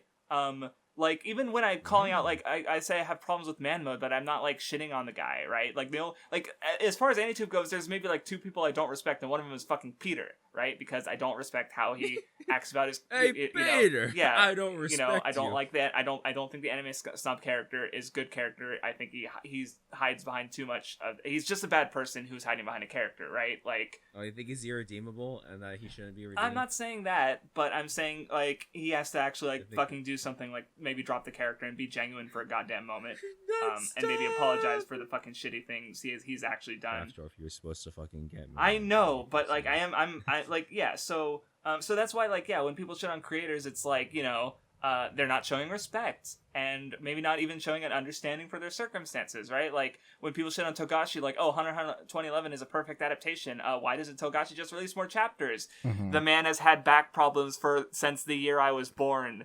No, like, Craftsdwarf, he's just lazy. He's just lazy, Craftsdwarf. Like, and let's pretend like let's not pretend that he doesn't have like phenomenal art, right? Like, I think and like whenever manga authors take concessions or shortcuts, I try to be like, okay, the manga industry is a rough word. Like, there's a Gintama chapter. I don't know if you got to it, Vindy, but it's the one where it's like it's entirely like a fucking Odin stall guy, and every page has 4 panels of just like the exact same Odin stall, and then like him taking a different pose and a bunch of dialogue, and it's like it's taking a shortcut, but it's doing so in a way that is like creatively interesting, right? Because because like the whole punchline is that like you're supposed to assume who these characters are based on the dialogue, but the joke is that they weren't those characters at all. God, none. Remember that video we that video we fucking watched last night, right? The Avatar one that I showed you. Mm-hmm. Where it was like, so there's this video by Big Joel where he talks about like the end of Avatar: The Last Airbender, and kind of starts off the video doing repeating every single shit take ever about the ending, where it's like it came out of nowhere, it's like clunky, it's weird, it's funky, and that's why the ending of Avatar is trash. But then immediately follows that statement up with, if I ended the video there, that would be like really dissatisfying. Like, those points are obvious because anybody can think about them. But it makes me wonder, why is the ending like this? And then spends the whole fucking video fucking subverting everything that everybody thinks about this fucking ending. And then ends the video with the section titled, "The ending of Avatar is genius," actually. See, like, thinking about that video, I feel like as soon as people arrive on this thing they don't like, they just like immediately, instead of trying to think about why it's like that, they'll just like assume that the author messed up and like not even try to question it. Right. Because again, they don't know, they've never created anything, and they don't know how the process actually works. Because like when somebody bitches about the paneling, do you know that an editor's job is to make sure that the manga is like readable and understandable? So maybe if there was an actual paneling problem, the editor would go, "Hey, fix that." Or they'll treat the author as a single entity when it's like, yeah, there's other people, like anime especially has a very large creative staff, right? Like Wonder Egg Priority's production wasn't the fault of one man. It was the fault of like basically everyone involved fucked up at one point or the other. Of overwork. And right, like you can't just blame one thing. Like the entire production collapsed, right? Like it's never that simple. I also feel like like with like Korra, for example, some reasons I've heard people say it's not good is because like an important person isn't there, and like maybe that could be part of its like some issues, I guess. There's too many, but there's just like also like clearly a lot of production issues with Korra, and a lot of like Nick messing around with it. When you look into the production behind Korra, it's very clearly apparent that there's so many problems that it had just from a production standpoint that it's no wonder that just on the show's part it had problems. They were promised 24 episodes. They got that cut in half. They were scheduled to have one season, and then Nickelodeon made them make more with half the fucking episode lengths, but just as much material. They fucking did all that shit because they were trying to ride off the success of the last Airbender movie because they thought that would happen. Didn't happen. So then they moved the fucking series online where nobody would fucking see it. Like, it's just a massive amount of fuckery that went on that fucking ruined, like, like made their lives miserable. Right, like when almost like a lot of the time when yeah, another thing I think we were talking about Nun is how like with a lot of jump series, it's like even the ones that get canceled, like they are still the ones picked out of the dozens of fucking submissions they get, right? Like what we see, like, or I've heard, it was an anecdote of just like someone at a school where a professional from like the animation or film industry came in and, okay, tell me your pitch. Like, someone here, raise your hand and tell me your pitch. And then, he points at someone, they start to give what their movie idea, and he yells at them to shut the fuck up and sit the fuck down. And when they do, he basically explains that, like, okay, that's what it's like to be in the industry. In order to actually have your ideas, like, out there, you have to stand, like, push for what you want against everyone telling you that you need to stop.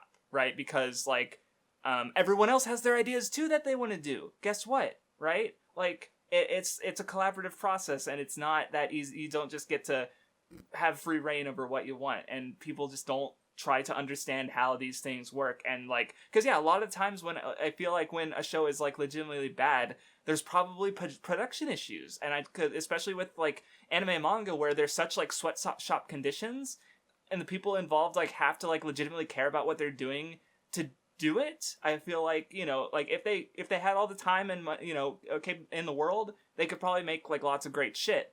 But they don't have time.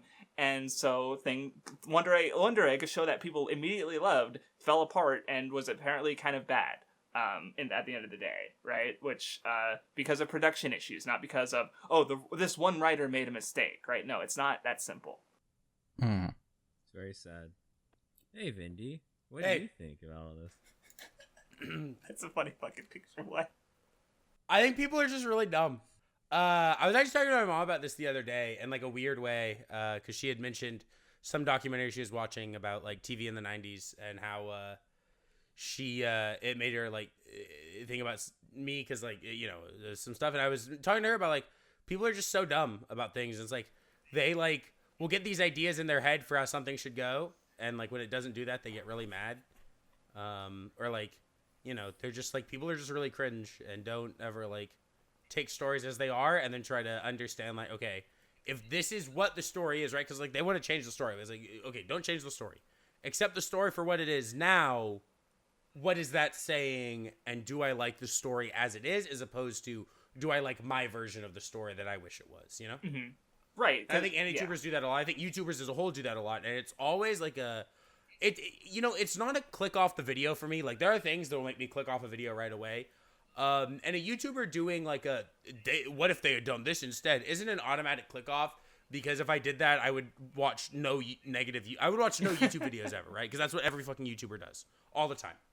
And I've actually seen some good examples of like they do it, but then they kind of explain. Like I watched a video the other day where someone did it and they were like, hey, like, they did that, and then their kind of explanation, they're like, look, I know that I don't think I could write this movie. I don't think I could write it better than it was written.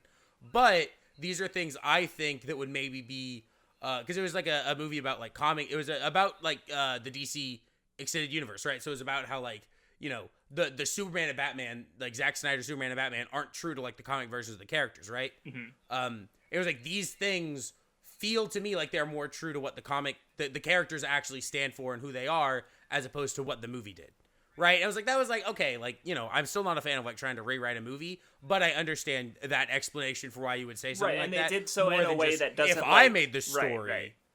Right. Or I've actually done a thing like that in, it was on my Die Ranger video, because the last episode of that show is really fucking weird.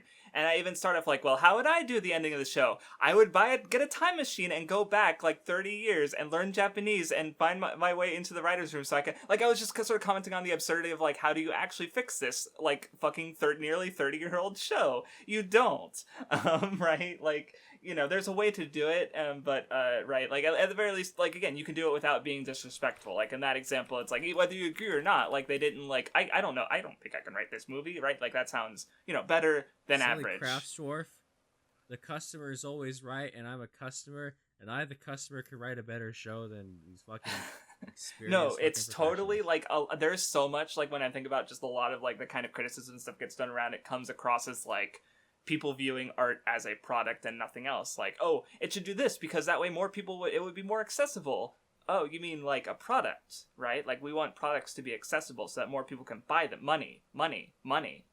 Like, why shouldn't art be more niche or more, difficult to understand or grasp? Like, but it should be simple. More money. Yay. Hello. I like money. But anyway, do you guys have more on each of your individual things you want to talk about? Because I feel like we went through. Did you get one? What was yours? I mean, there's too many. I know, but I'll just say this: can people stop pretending that videos of just people like spending a lot of time in After Effects counts as like good editing, right? That's the only thing I'm gonna say. Why are you right? so I'm tired of it. toxic? If I see another fucker in front of a green screen and then the comments are just like, the editing in this video is really good, and I'm like, if I had 20 hours and like and a computer that could fucking rake After Effects run well, then yeah, I would too. I don't have fucking time though. Sad. I mean, there's a lot of issues I have, right? When someone's audio fucking sounds like they're recording out of a fucking like robot's anus, then I just fucking click off the video. If I fucking like open the video and someone's talking like this, yeah, and I fucking click off the video. Like, I just have too many problems. I just don't identify as part of these heathens any longer. They disgust me. You're one of the good They're ones. gross. No, don't say that. All right, I'm ready to move on to Kanojo Mo Kanojo. I can turn into an Anitube whenever I want, Craftsdwarf. No. So, what'd you guys think of episode 2? Fucking great. It was very funny. He put it in, Vindy. He put it in. Saki is so lewd. It's just so funny. I love that Nagisa not only like her first thought was, I'm going to check their phones to see how I can make them like me more so that this relationship can last longer. And she goes for Saki's phone, and immediately all the search results are how to have sex. It's like sex, puppies, sex, I've never food. seen a single motherfucker more horny than this bitch. And she's like here's the thing, right? This is what I've learned. The people who are most opposed to horny material are the horniest people in the world. Because they know. Real quick, Nun, before we say everything you wanted to say, what did you think about Kanojo Mo Kanojo episode 2? I thought it was really good. Saki was probably the best part of it because, like, she's still, like, the most, whatchamacallit? Grounded? The one who has the brain cell sometimes. And I like that brain cell is horny, but she has it. I'm not sometimes. sure. Well, yeah, yeah. I really like the part like towards the end of the episode where she, she doesn't want to admit, like, she doesn't want everyone to know what's going on with them, but like, she likes Nagisa too much to like just leave her alone. I thought that part when Nagisa was like, "It's okay, I'll just eat lunch in the bathroom so that they don't see that we have the exact same lunch." I was like, "No, you're so precious. She's so good." Poor girl. She just like.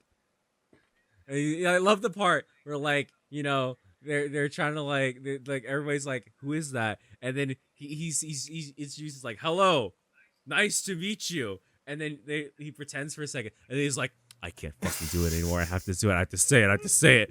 And they start fucking fighting. Him and Saki start a fight in the class. He's like, I have to say it. I have to. I can't. It's not in my moral code to not say anything.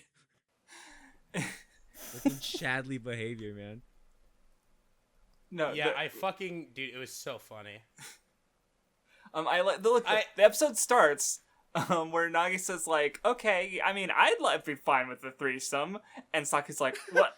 And then Nalia goes, or then Saki, they're all sleeping in the same room, and Saki's like, I think if I were in your position, I would totally do lewd things with Nagisa. And Nalia's like, damn, I guess I'll have to get my dick surgically removed. And it's like, dude, he's such a hero. He's such a hero. He's like, I love that that's his fucking course of action. The only one he saw was that. You know that it's a great show. When, like, I can't even, like, the cute girls are not the best part of the show.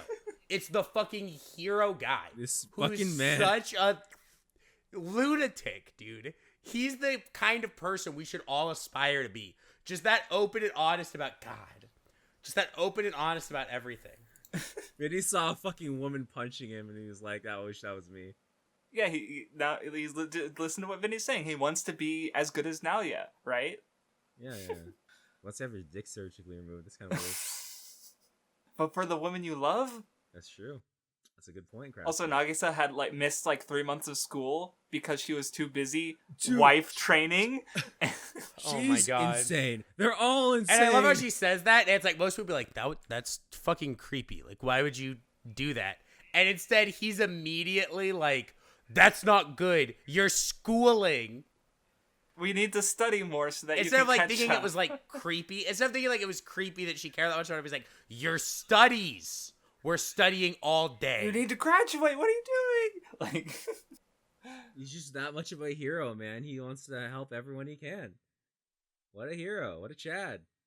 What a fucking maniac. What a crazy person. Dude. But yeah, no, it's funny. They're all Saki 100%, dumb and great.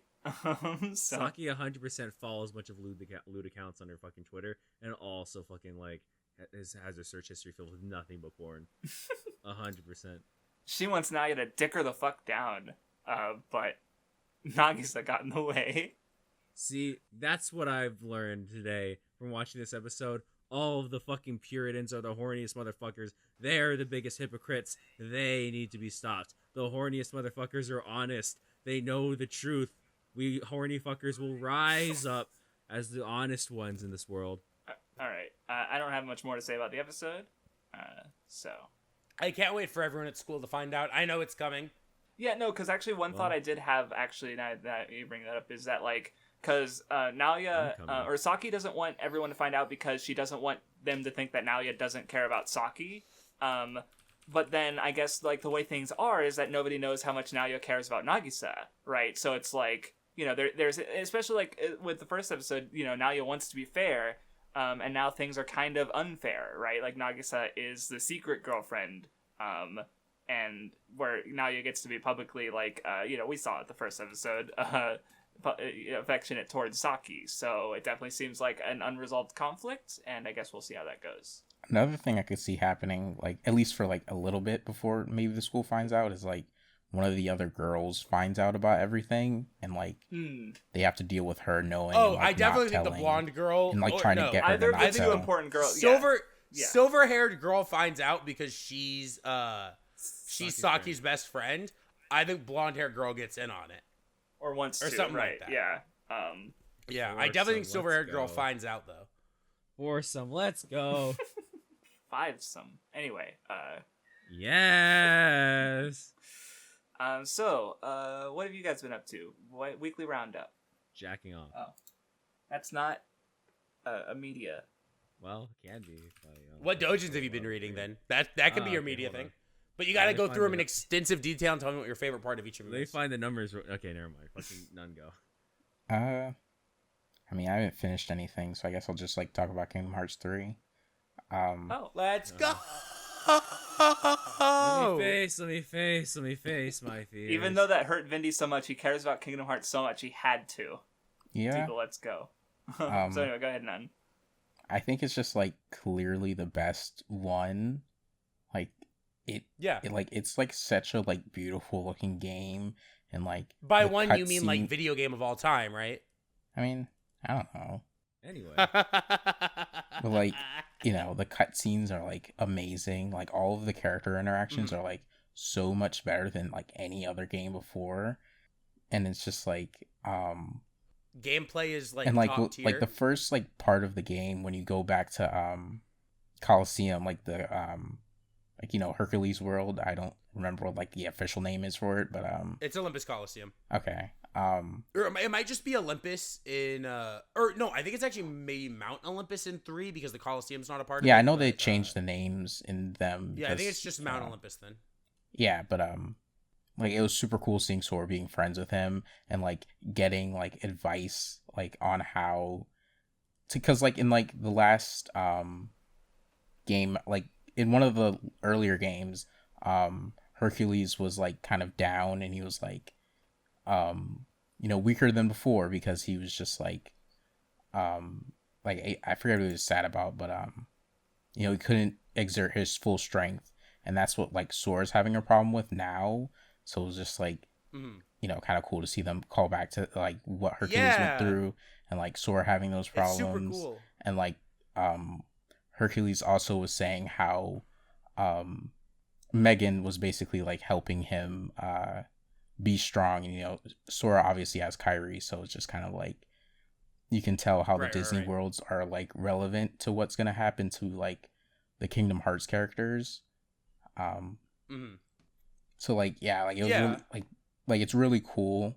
I think I can't really like outright I guess say that like the combat's like I mean see I feel like it's not fair because I haven't seen everything, but like even now I kind of like feel like the combat's like better than like anything that I've played in like 2 and stuff. Like there's just so many more like forms, like different combat styles, different keyblades, and like a bunch of mechanics from other games are in there too. Yeah. I would say that I probably prefer 2's combat, but that's mainly just comes down to I think that 3, so people call 3 floaty, and I think that that's, while not, okay, so to talk about why I think it's not a problem that 3 is a little bit floatier, it has to go into like a huge discussion about like game design and balance and game design and what it means to be floaty in previous Kingdom Hearts games as opposed to, because, okay, essentially people like to call Kingdom Hearts floaty and say it's a bad thing, because in BBS and DDD, it was a bad thing, because the problem was you didn't have defensive options in the air, right? So if you were in the air and you weren't on the ground, you were at risk of being hit, right? So there were a lot of times where a player could get hit while being in the air, and it wasn't necessarily that person's fault, right? Like you're in the air, you're stuck in the air, you get hit with a move, and it feels bad. In 3, you have all the same defensive options on the ground that you do in the air. So it's not actually a problem that it takes you longer to hit the ground, right? And so you do feel lighter and floatier, and you move faster, and there's more like motion in certain ways in 3. And I personally like how weightier 2 feels. Like I like how I don't feel like my dodge roll takes me as far, and like the game feels a lot more like heavy. Like Sora feels heavier in 2, and I personally like that. But I definitely think 3 has more going on mechanically, and I think that form changes are so fun and add so much to the moment-to-moment gameplay, especially since you can store them, and so many keyblades have completely different forms that, it's like really cool. The only thing I miss about like Kingdom Hearts 2 is just kind of like, which it might happen later in Kingdom Hearts 3, I don't know, like being able to wield 2 keyblades at once. Like obviously I can switch between keyblades in like normal combat, and like some of the form changes have like two things in his hands, but it's not really like 2 keyblades in the same way. But like I can it makes sense why it's like that, because well, it's kind of a spoiler reason, I can't really say it, but right. I think you should know what because, I'm referencing. Yeah, the reason that he has 2 the reason he has 2 keyblades on certain forms in Kingdom Hearts 2 is because of something that and I also think what happens in Dream Drop Distance kind of also explains why you wouldn't quite have some of the same stuff as before. Right. So, okay, so I don't think this is a spoiler. So because you don't have forms, like you don't have, like dry form and stuff. I'm pretty sure, so they added in Oathkeeper and Oblivion later. I'm pretty sure Oblivion's, form change, he has 2 keyblades, and maybe Oathkeeper's as well. See, I felt like so maybe in those later have both I could get those, so that like it's not like a problem or anything. But I do miss them. I hope they come like They don't have like normal, like they're not through the story because they were like added in later. I think one of them's for beating the game, and one of them's for beating the game on crit. One of them you have to get all the lucky emblems, and then you have to beat the game on crit for Oblivion. Okay. And like another thing I really like about like Kingdom Hearts 3 compared to the other games is just like it kind of is like the only Kingdom Hearts game where like I really would say that like I really like exploring the environments. Like, not that any of the other games are bad, but it's just like in this I don't care how much time I spend in like one place, and I'm not just kind of trying to get to like the cool parts or like the parts where I get to fight or anything. It's just like everything looks so nice, and everything's like the level design is like way better than like everything before, and there's like so many different things to Yeah. do there. It's just like really good to the point where it's just like I don't even feel like any kind of like rush to finish the game or anything. And like I wouldn't care if it took me more hours than it probably should, which is not like I don't feel that way about like any game for the most part. Like even games that I really like, I don't want to like I want to be able to beat other things, so I don't want to spend that much time. But with this, it's just kind of like I don't really mind. Yeah. Well, I think the levels in 3 feel so much more expansive, right? Especially when you think about like the level design in 2 or in 1. A lot of the times, like hallways or like these very small rooms, right? And you're going like room to room. And I mean, it makes sense, right? It was a PS2 game, so the consoles couldn't load as much at once.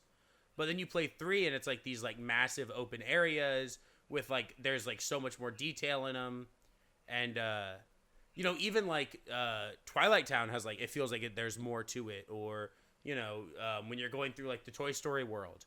Like, I spend, every time I play that game, so long in Andy's room, just running around, because, like, it's so cool.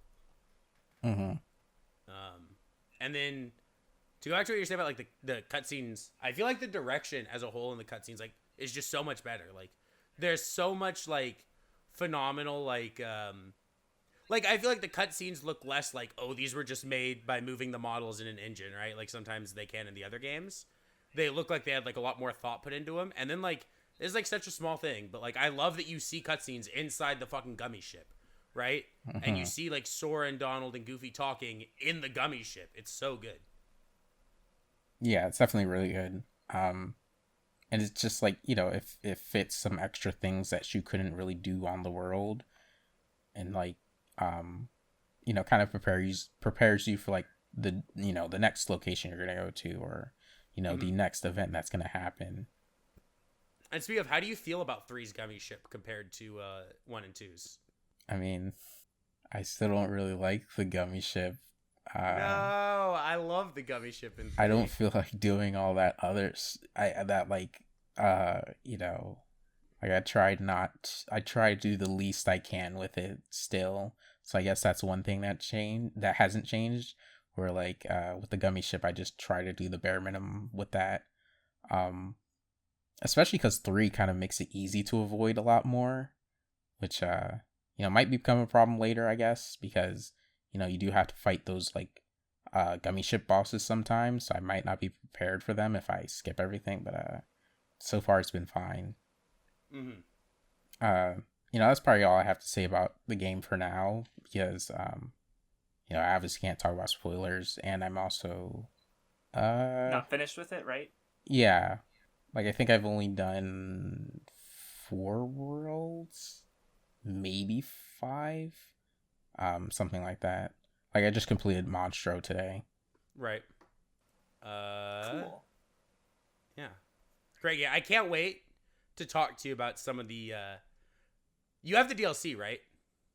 I have no idea. I'll figure that out after I beat it and see if I'm missing anything. Because the DLC is, like, almost as important as some of the stuff that happens in the base game. Like, honestly, almost more important story-wise.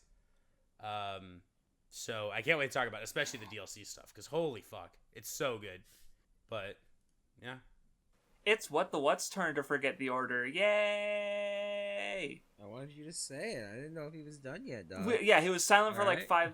10 seconds. He's always silent. What do you mean? You heard the woman. He doesn't talk. Nunmanji literally might have a higher word count this episode than I do, so I don't know how you can say that. Well, you know what? Good. Anyway, so I have 3 options, right? Which would you rather have me talk about? I could talk about F9, but I might want to. I don't know if I want to save that or not first. I could talk about 86. I don't know if I should save that or not. We're gonna talk about spring seasonals, so I'm like, that's what I'm saying. So then my only option that I have at my disposal is that I'm for some reason my crackhead ass decided to rewatch Kobayashi's Dragon Maid. Okay. Actually, it's probably the smart thing to do, because I will. Maybe I will rewatch it, because I didn't love it back when it aired. So and season 2 started. So obviously, anyway, go ahead. Well, I gave it a 9. It was like my number 3 favorite anime of that year. So it's still a 9. Okay. Fucking made me cry a little bit several times. so far. Can I ask you Everything something? makes me cry now. Yes, what's up? What do you think about it being about like this like incredibly crazy thing, like family? What do you think about that? I think, you know what? Here's the thing, right? Koe no Katachi Here's is the about thing. communication. It's about communication. God, here's the thing about family that you don't seem to understand, Nunmanji. You stupid fool. You dumb idiot. You buffoon. Here's the thing about family, right? The bond that links your true family is not one of blood, but of respect and joy in each other's life. The most important thing in life will always be family. I live my life a quarter mile at a time. You too. That's why we're brothers. No matter where you are. Oh my god, it's fucking whether Fast it's a and the quarter Furious, mile isn't away it? or halfway around the world, we'll always be family. That's not why I You'll brought always that be my up. I'm brother. sorry. I didn't mean to make him But say yeah, that. yeah, I know why you brought it up. Yeah, but listen, Kobayashi's Dragon Maid is about family, and that's such a wild revelation to make. But I'm gonna shoot it's myself. it's real. It's actually just really fun to watch, right? It kind of like is in that zone of like slice of life where it's like it's just wacky and crazy enough to where it's like it's not like a lay back and relax kind of show where it's more like a fucking it's like eating candy, right? If that makes sense, right? Yeah, it makes sense. But there's some like there's some genuinely fucking hard good moments that aren't exactly hard hitting as of right now, but they're really good. Like when Kana first shows up, and then like she's like the whole reason why she's there is because she basically just wanted her parents' attention, and they cut her off, right? Because she was just like doing everything she could to get their attention, and she's a fucking child. She doesn't know what she's doing. She's like crying. She doesn't know where else to stay. And then Kobayashi and she because like all the dragons have this thing against humans, right? The whole show is about how all of them have this inherent distrust of humans because of their own personal experiences. So when Kana's like, she's like, no, I won't stay with you. You just want to use me. You want to take advantage of me. And then she's just not used to fucking anybody giving her that kind of kindness. And she just starts fucking crying, this poor child. And I'm like, damn, that's some good shit. Right? That's that good shit that I came here for this show. Right? And there's all the stuff with Toru where like everybody keeps talking to Toru about how she's changed. About how like, it's weird that she stays here with the human considering that like the fact that she should hate them, right? And it's never like explicitly stated what Toru really did back in the world in that other world. Isn't Kobayashi's Dragon Maid technically in reverse Isekai, fellas? Actually, I remember Joe talking about it, and like really the distinction is just kind of arbitrary because like it's just an Isekai.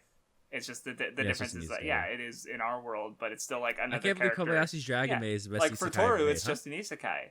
Right, and so this is the world we're inhabiting. She's the main character. Therefore, it's just an isekai.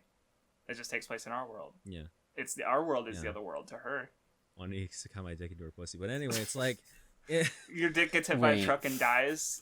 Like this might be a dumb question, but a dump truck of an ass. I considered Kobayashi the main character. Would Toru? Yeah, Kobayashi is the main character. Okay. It technically is one of those cases where it's Kobayashi and Toru are like both the main characters of this show. I mean, just because of like how you guys were saying her name's in the title. I mean, so is the maid dragon. Don't the title refers to her dragon maid, though. Yeah, I know. I said that, and I didn't want anyone to catch me on it. I was hoping I could get away with an 82 point and just say shit with fucking no brain. But I mean, I guess what confused me about it was how you guys were like saying it could technically be an isekai because of that. But if Toru's not the main character and if it's Kobayashi, I would not say that it's an isekai. So I don't know. And I mean, it's not really like even if it's like technically one, it's I wouldn't say it's like textually one, right? Like it's not really... Technically, Amelia is also one of the main characters of ReZero, and ReZero's still an isekai nun. So you know what, man? Anyway, talk about fucking the Dragon Maid show. It's good fucking show. It has great animation. No. It's so fucking pretty and the music is good and I cried. How can it have good animation? Nothing happens in it. You're Tell right. me one fight that happens. Not a single one. But like, there's just so many fucking good moments, right? I'm trying to, there's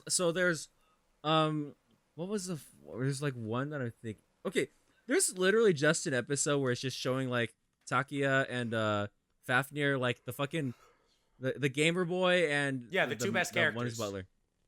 it's just them broing out for the entire day, and it has like this moment right at the end of it, which is so good. Seem a little blue where it's just there, he's talking about how Vindy. like I don't know. What? Looking a little blue in the face there. I don't know. What do you mean? Why would I look blue? Don't worry about it. Move on. don't worry about it. So like it's just there's a speech he gives where it's like every human is like either a hit or a miss, right? You know, I guess they never miss, huh? And like, you know, shut up. It's like He's most so people broken. and you know, like he's like, you know, most humans only want to use dragons for their treasure. They only they're violent, they're angry, right? And then Takia comes out and he's like, you know, hey, is it okay if I call you Faf whatever? And he's like, it's okay, you're a hit. And then he just walks away. Like there's nothing more than that, but it's such a good fucking moment because he's like, it's showing how all these fucking dragons are getting closer. I think the only thing I think is kind of weird is how Lukua is just fucking Oh yeah, sexually harassing a literal child. Right? Yeah, it's kind of sus. Kind of among she needs us to go to sus, the jail. Just the jail she goes. But it's okay. I mean, It's okay for a sexual predator if she's a hot lady and the victim is a dude. Because don't we wish that were You're me? right. You're right, man. Yeah, feminism sucks. But yeah, one thing, and like this hasn't, because the main reason is because for some reason I found myself watching clips to get refamiliarized with the characters after I watched episode 1 of season 2, which is a really good episode. I still think Ilu is a fucking terrible design. Like it just looks. That's the giant boob fuck. loli, right? She doesn't even look like. Here's the thing, right? I don't even care if she's got big boobs. I just think she looks like a fucking balloon animal, and it's fucking weird. You know what'll get me to watch season 2? What? If the one who only is on Earth to eat good food stays. Oh, Elma's so good. She was my favorite one. Yeah, that's right. Elmer's glue. Yeah, if she's in it more, then I'll keep watching. I'm gonna put my Elmer's glue inside her, but like she was my favorite of the ladies. You want to make her eat your Elmer's glue? Yeah, dog. You know what I'm saying? She comes in. I love the scene where like she's like, "Oh, let's fight, Toru," and Toru just makes a portal, and she's like, I prepared a dimension for us to fight in. And Elma walks in. She's like, are you coming or what? And Tor just closes it. It's like, okay, problem solved. And she comes back. She's like, how come you tricked me? And she just collapses on the floor. And then Kana, the good girl, brings her a bunch of bread. Whoa. And she like goes away. It's a great scene. There's a lot of good character work. Second in this week in a fucking show. row, what is like really sus?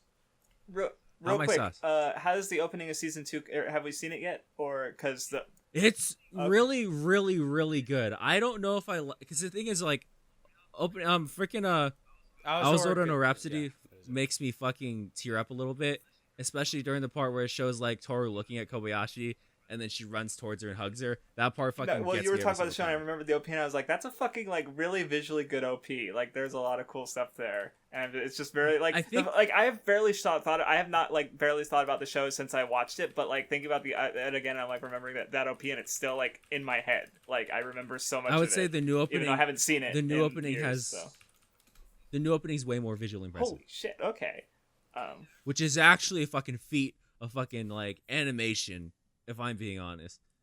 It's still not my favorite opening of the season because Kageki Shoujo's opening is just a fucking absolute motherfucking banger and it makes me cry. You've seen one episode of the show. Well, maybe 2. he read the I've manga. read the Oh, manga. okay, never mind. Okay, I didn't know that. So I know all the characters. So when I see them show up and do things, I'm like, ah, Sarasa, ah, right. So I'm fucking, but like, yeah, Kobayashi. If that were the case, Kobayashi's Dragon Maid would have the fucking best opening of the season. I'm debating best opening of the year because I have to like verify if there were other openings that I was like really fucking, because I don't know if D4DJ's opening counts. I'm still thinking about that. I haven't seen Love Live Superstars opening yet, so we'll see. Yeah, But I was about to basically, say the year's not over, so. Kobayashi Dragon Maid good. Me cry. The ED's also really good. Somehow they made an even better ED this year with this season. Just Kyoto Animation really did just invent anime. It's crazy. It's fucking crazy. But yeah. Also, if you're sexually attracted to Kana, you go to jail. Hey, Vindy. Yeah. How you doing, man? Fine. What piece of media do you want to talk about today? I don't know. Because there's a few things I could talk about, right? Like, okay, so You never talked about Raya the Last Dragon. Oh yeah, do that, please. But that was There's Boar the Dork World. I still haven't added Thor. Wait, did I not add? Oh, I never added Thor to my fucking media thread. I think you should talk about Raya. Because, I could talk about Batman: Arkham Asylum, which I finished. I'm reading. Because otherwise, what's Baby gonna get Steps, mad about but I'm us not liking caught up Thor. to Baby Steps. I'm only like 50 chapters in, so I probably shouldn't talk about Baby Steps yet. But then Days also had like maybe top 5 sports chapters of like all time. This week. And so maybe I just want to talk about Days and how it's like fucking good and nobody reads it, even though it's like fucking super good soccer manga. So I don't know.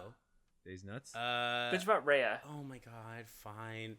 Okay, so here's my problem with Raya and the Last Dragon. All right. Raya. Okay, and I want to say Is that its resident sleeper? I want to say it before What says it because I want to see if he agrees. Because when I messaged him as I was watching it, because I thought it would be something that I could see him talking about. And he said that his biggest problem with the movie was the way that the message was handled. And here's my problem with the way the message was handled. The entire, like, kind of point of the movie is that Raya is, like, non-trusting of all these other people, right? Because she trusted one person and got burned. And so she just doesn't trust anyone, right? And, like, the entire time... Sorry, I'm going to have to spoil the movie because... we're talking about it. Gives a shit, dog. And to talk about my biggest problem with the movie, it's a spoiler. But like, so the entire time she meets the dragon, and the dragon wants to trust everyone, right? And she doesn't. But literally every single fucking time in the movie, trusting someone gets the dragon in trouble, and Raya has to save her until the very end, where Raya puts trust in someone. And so it's like the entire fucking movie. It's like the dragon's like, no, we can trust people. We should be trusting people. Like, trusting people is good. And that's like, like that's how you're supposed to live your life. But then every time it gets the dragon into fucking trouble. So like, it just doesn't make sense. Because it's like, if you're going to tell me to trust people, like you can't then have like every time that someone's trusted. Like, it feels like the movie's like trying to say two things at the same time, right? It's got to be the fault of Raya not trusting them. Yes. To be that. Like, that would be the Well, I don't want to rewrite the movie, but, like, yeah. Like, it feels like the message is confused, and there's, like, 2 messages going on, right? There's, like, don't trust people, be a strong person and do it on your own, and then there's trust people, but it's weird and confused, and it's really, like, is there not, first like, thought, a single instance of, like, her trusting in someone, and then... Like, the climax. The climax. That's the only time. I feel like it'd be one, the like, last time. I mean, I haven't seen the movie, so like I would not know. But if it were more so kind of like trying to say that, like, if you trust, you could still get betrayed many times, but like eventually you will find someone like genuine or something, or like the problem is I feel like you could change the way it's like said to make multiple people still betraying them still like be okay. Well, the issue with that, the issue is that the person that you trust at the end is the same person who betrayed her at the beginning of the movie. Yeah, that too. Well, that's what I was gonna say. Is like because like if the dragon was just completely right the whole movie just to trust everyone, then that's like, then that I don't know. That's a little hokey to me. And I guess like with the way you described it, it's less about like trusting, and it's also about like overcoming the hurt of being betrayed, right? Like so like the dragon continually got hurt but was still able to trust people, where Raya was hurt and then had to overcome that to be able to trust someone, including the person that originally hurt them, right? Maybe, but I feel like it's not presented that way. It's okay. Like, I haven't seen the movie, right? So that's just what I'm getting out of what you're telling me. The dragon kind of like doesn't really suffer any consequences because every time she trusts someone gets into trouble, Raya comes and saves her. Raya's the one who's fucking getting the fucking bad end of it, right? Yeah, like she comes and kicks people's ass and saves her. Like, she's the one who's got to deal with it. The dragon's just kind of like, oh, haha, this is kind of weird, and then walks away as Raya's kicking ass. And then like that'll happen, and Raya will be like, see, this is why we don't trust people. And there's like, no, you just trust everyone. And it keeps happening over and over and over again. And by the time it happens at the end, it's like, are we telling children that like, yo, that you got scanned 5 times do it again. Maybe this time you won't get scammed, dog. You should just trust him. It's like, trust him's what got me in this situation, man. What are you talking about? No, yeah, like regarding just the idea of trust, like even if Liar Game has its problems, I think we all agree that like its message of like that doubting leads to trust is like that's a good message. Well, like, right? yeah, I mean, like the problem is like, especially with the way Raya handles it, is that like literally also the entire reason that the climax works out the way it does, and Raya even needs to trust the person she trusts at the end, is because the dragon trusted someone and it fucking didn't work out. Like. It literally is like the dragon is so trusting that like the entire world almost gets destroyed, and so then Raya has to trust the person that like, oh my god, is the reason why the world's fucked in the beginning. Like outside of the it getting fucked at the beginning, then like later on in the movie, that same person it like fucks the world up even more because the dragon trusts them, and then Raya trusts them again, and it's like fixed. It's like, oh, fucking all right, dude. It's like that. Oh yeah, it's not even the second time; it's the third time. Yeah, because remember the Third second time's time the is when the fucking dragon is what caused the like everything to get super fucked for the climax. It's like, you see, if it were Liar Game, right, where like Liar Game's base theme of like fucking you learn to distrust them, and by doing that, you learn to doubt them, and by doubting them, you learn to fully trust them, right? Right, because like the way Now operated was like by faithfully trusting everyone no matter what, she just came across as like dismissive and disinterested because like she just no one cared because like right. She didn't care, right? If she really cared, she would maybe cast some doubt, maybe, that's like, not how them, Raya right? treats like, it at all. Yeah. So like and that seems like the dragon character would be that Now in this case. No, right? the dragon is like bad things happen to the dragon, but I mean you can tell me if you're wrong. What I feel like the movie almost treats it as if the dragon is correct the whole time. Yeah, and that like Raya's the one who needs. Okay, to grow. yeah, that at least but the dragon's I like getting them into agree more with trouble. That, yeah. Yeah, the dragon's the one fucking them over. And it's like, I'm right, man. You're just fucking pessimistic. You're just a boomer. And it's like, I almost got shot back there, homie. Like, I don't know what you want from me. Sad. What about the rest of the movie? Like, it was visually good? Like, do you have positive? Oh things to yeah, say? no, it's Okay. fucking beautiful. I think Disney are like, look, oh my god, I forgot that I have another movie I should add to my fucking media thread because I watched Aladdin at work, and it's like, look, like, don't get me wrong, I love a good Disney musical, right? Like, Wait, what studio was Raya? Disney. What studio? Disney. Oh, it's a Disney movie? Okay, Yeah. I didn't know that. All right. I love a good Disney musical, right? I love a good Disney movie where there's some good songs, it's fun. I'm glad Raya wasn't a musical. I would have killed myself. Oh yeah, no, yeah. So yeah, 5 songs about trusting people no matter I'm what. glad and that you'd like be that yeah. movie wasn't made as a musical. What can I say except trust scammers? Yeah, I mean it's a Disney movie. Like it fucking looks great. The dragon's kind of. I'll post this. The dragon's kind of like people made memes about it. It's so true. It's kind of weird. The champ, dragon's bro. got kind of like a weird champ Disney face that I don't know if I really stan. And then she turns into a. Oh, all right. And yeah, She kind of just looks like Aquafina's it- face. Who just placed it on the dragon. and there are things that I think are enjoyable. Like I thought the first like 30 minutes of the movie were pretty sick.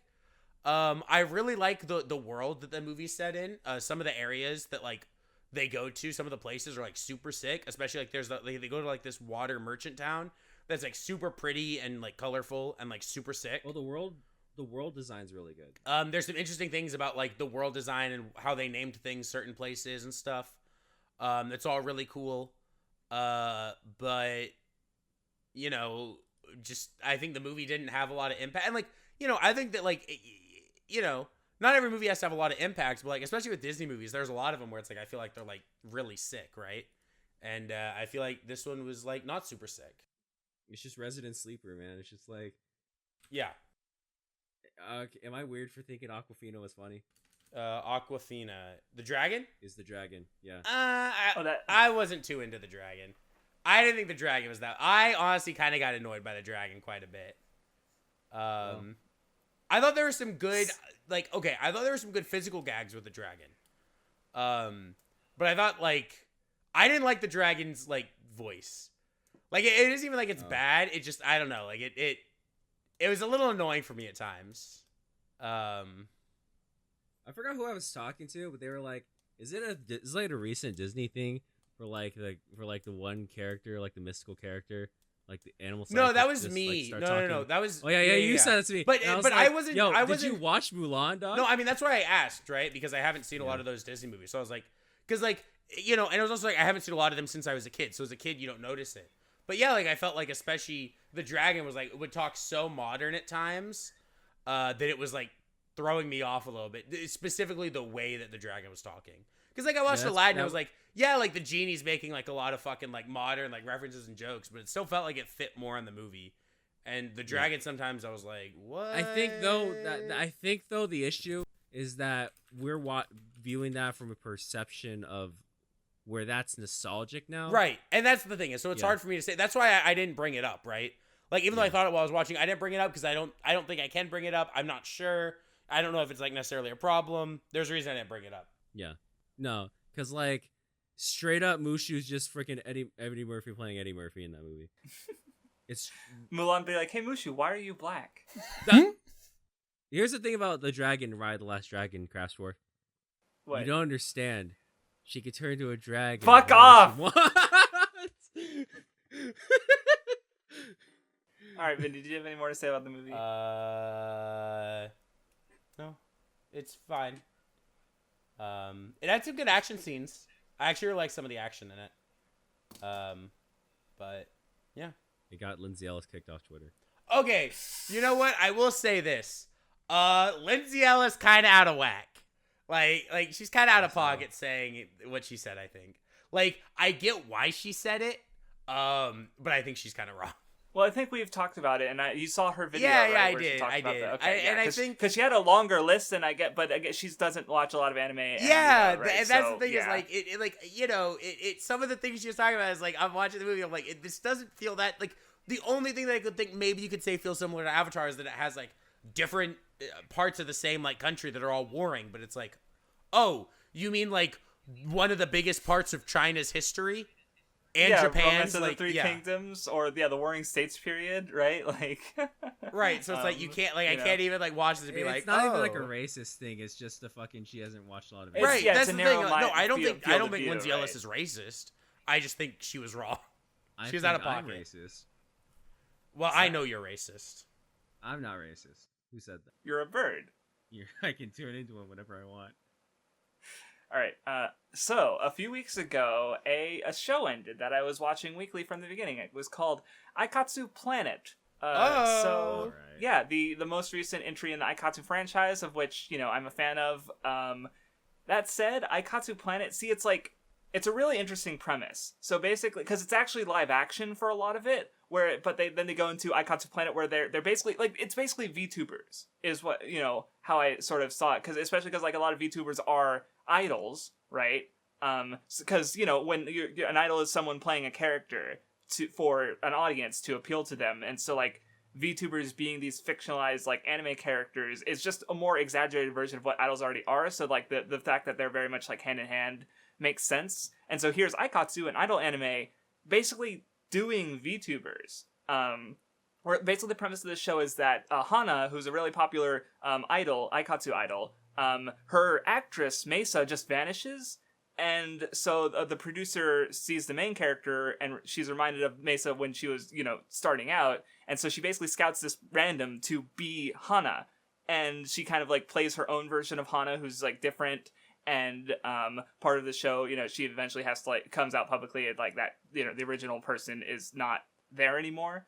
And that's part of her thing is she's filling the shoes of someone else but doing it in her own way. And of course that person comes back and plays a new character. She starts from zero. Right. So it's like and at the end of the day, it wasn't super interesting, but there are a couple really interesting parts in it. There's one character who she's like kind of like. Her normal self, she is very like a Yamato Nadeshiko type, like the perfect, tea ceremonies, womanly archery, like all that kind of thing. She's like the ideal, Japanese woman, but her avatar is called Beat, and it's like a rock themed avatar, very punk, just very different. And they're like her arc is kind of like reconciling that both sides are part of herself, and then eventually like explaining to her parents like this is what she's kind of like Setsuna. Where it seems like she's kind of hiding her idol side from her parents, right? But eventually at least with this character in Planet, she does, you know, fairly early explain it to her parents, and right, so, you know, or probably what I realized is like one of the more interesting parts of the show for me is there's another character who she's like, what's the nice way to, neurodivergent of some kind, like she mostly expresses herself in like sound effects, like she'll like she's trying, like, and so for one episode she had to pitch an idea that she had to like a committee basically, but she doesn't know how to like do it because she's like going blah blah blah boo boo boo, like she's doing sound effects and they're like, okay, I don't know what the fuck you want, what do you like, they're just confused.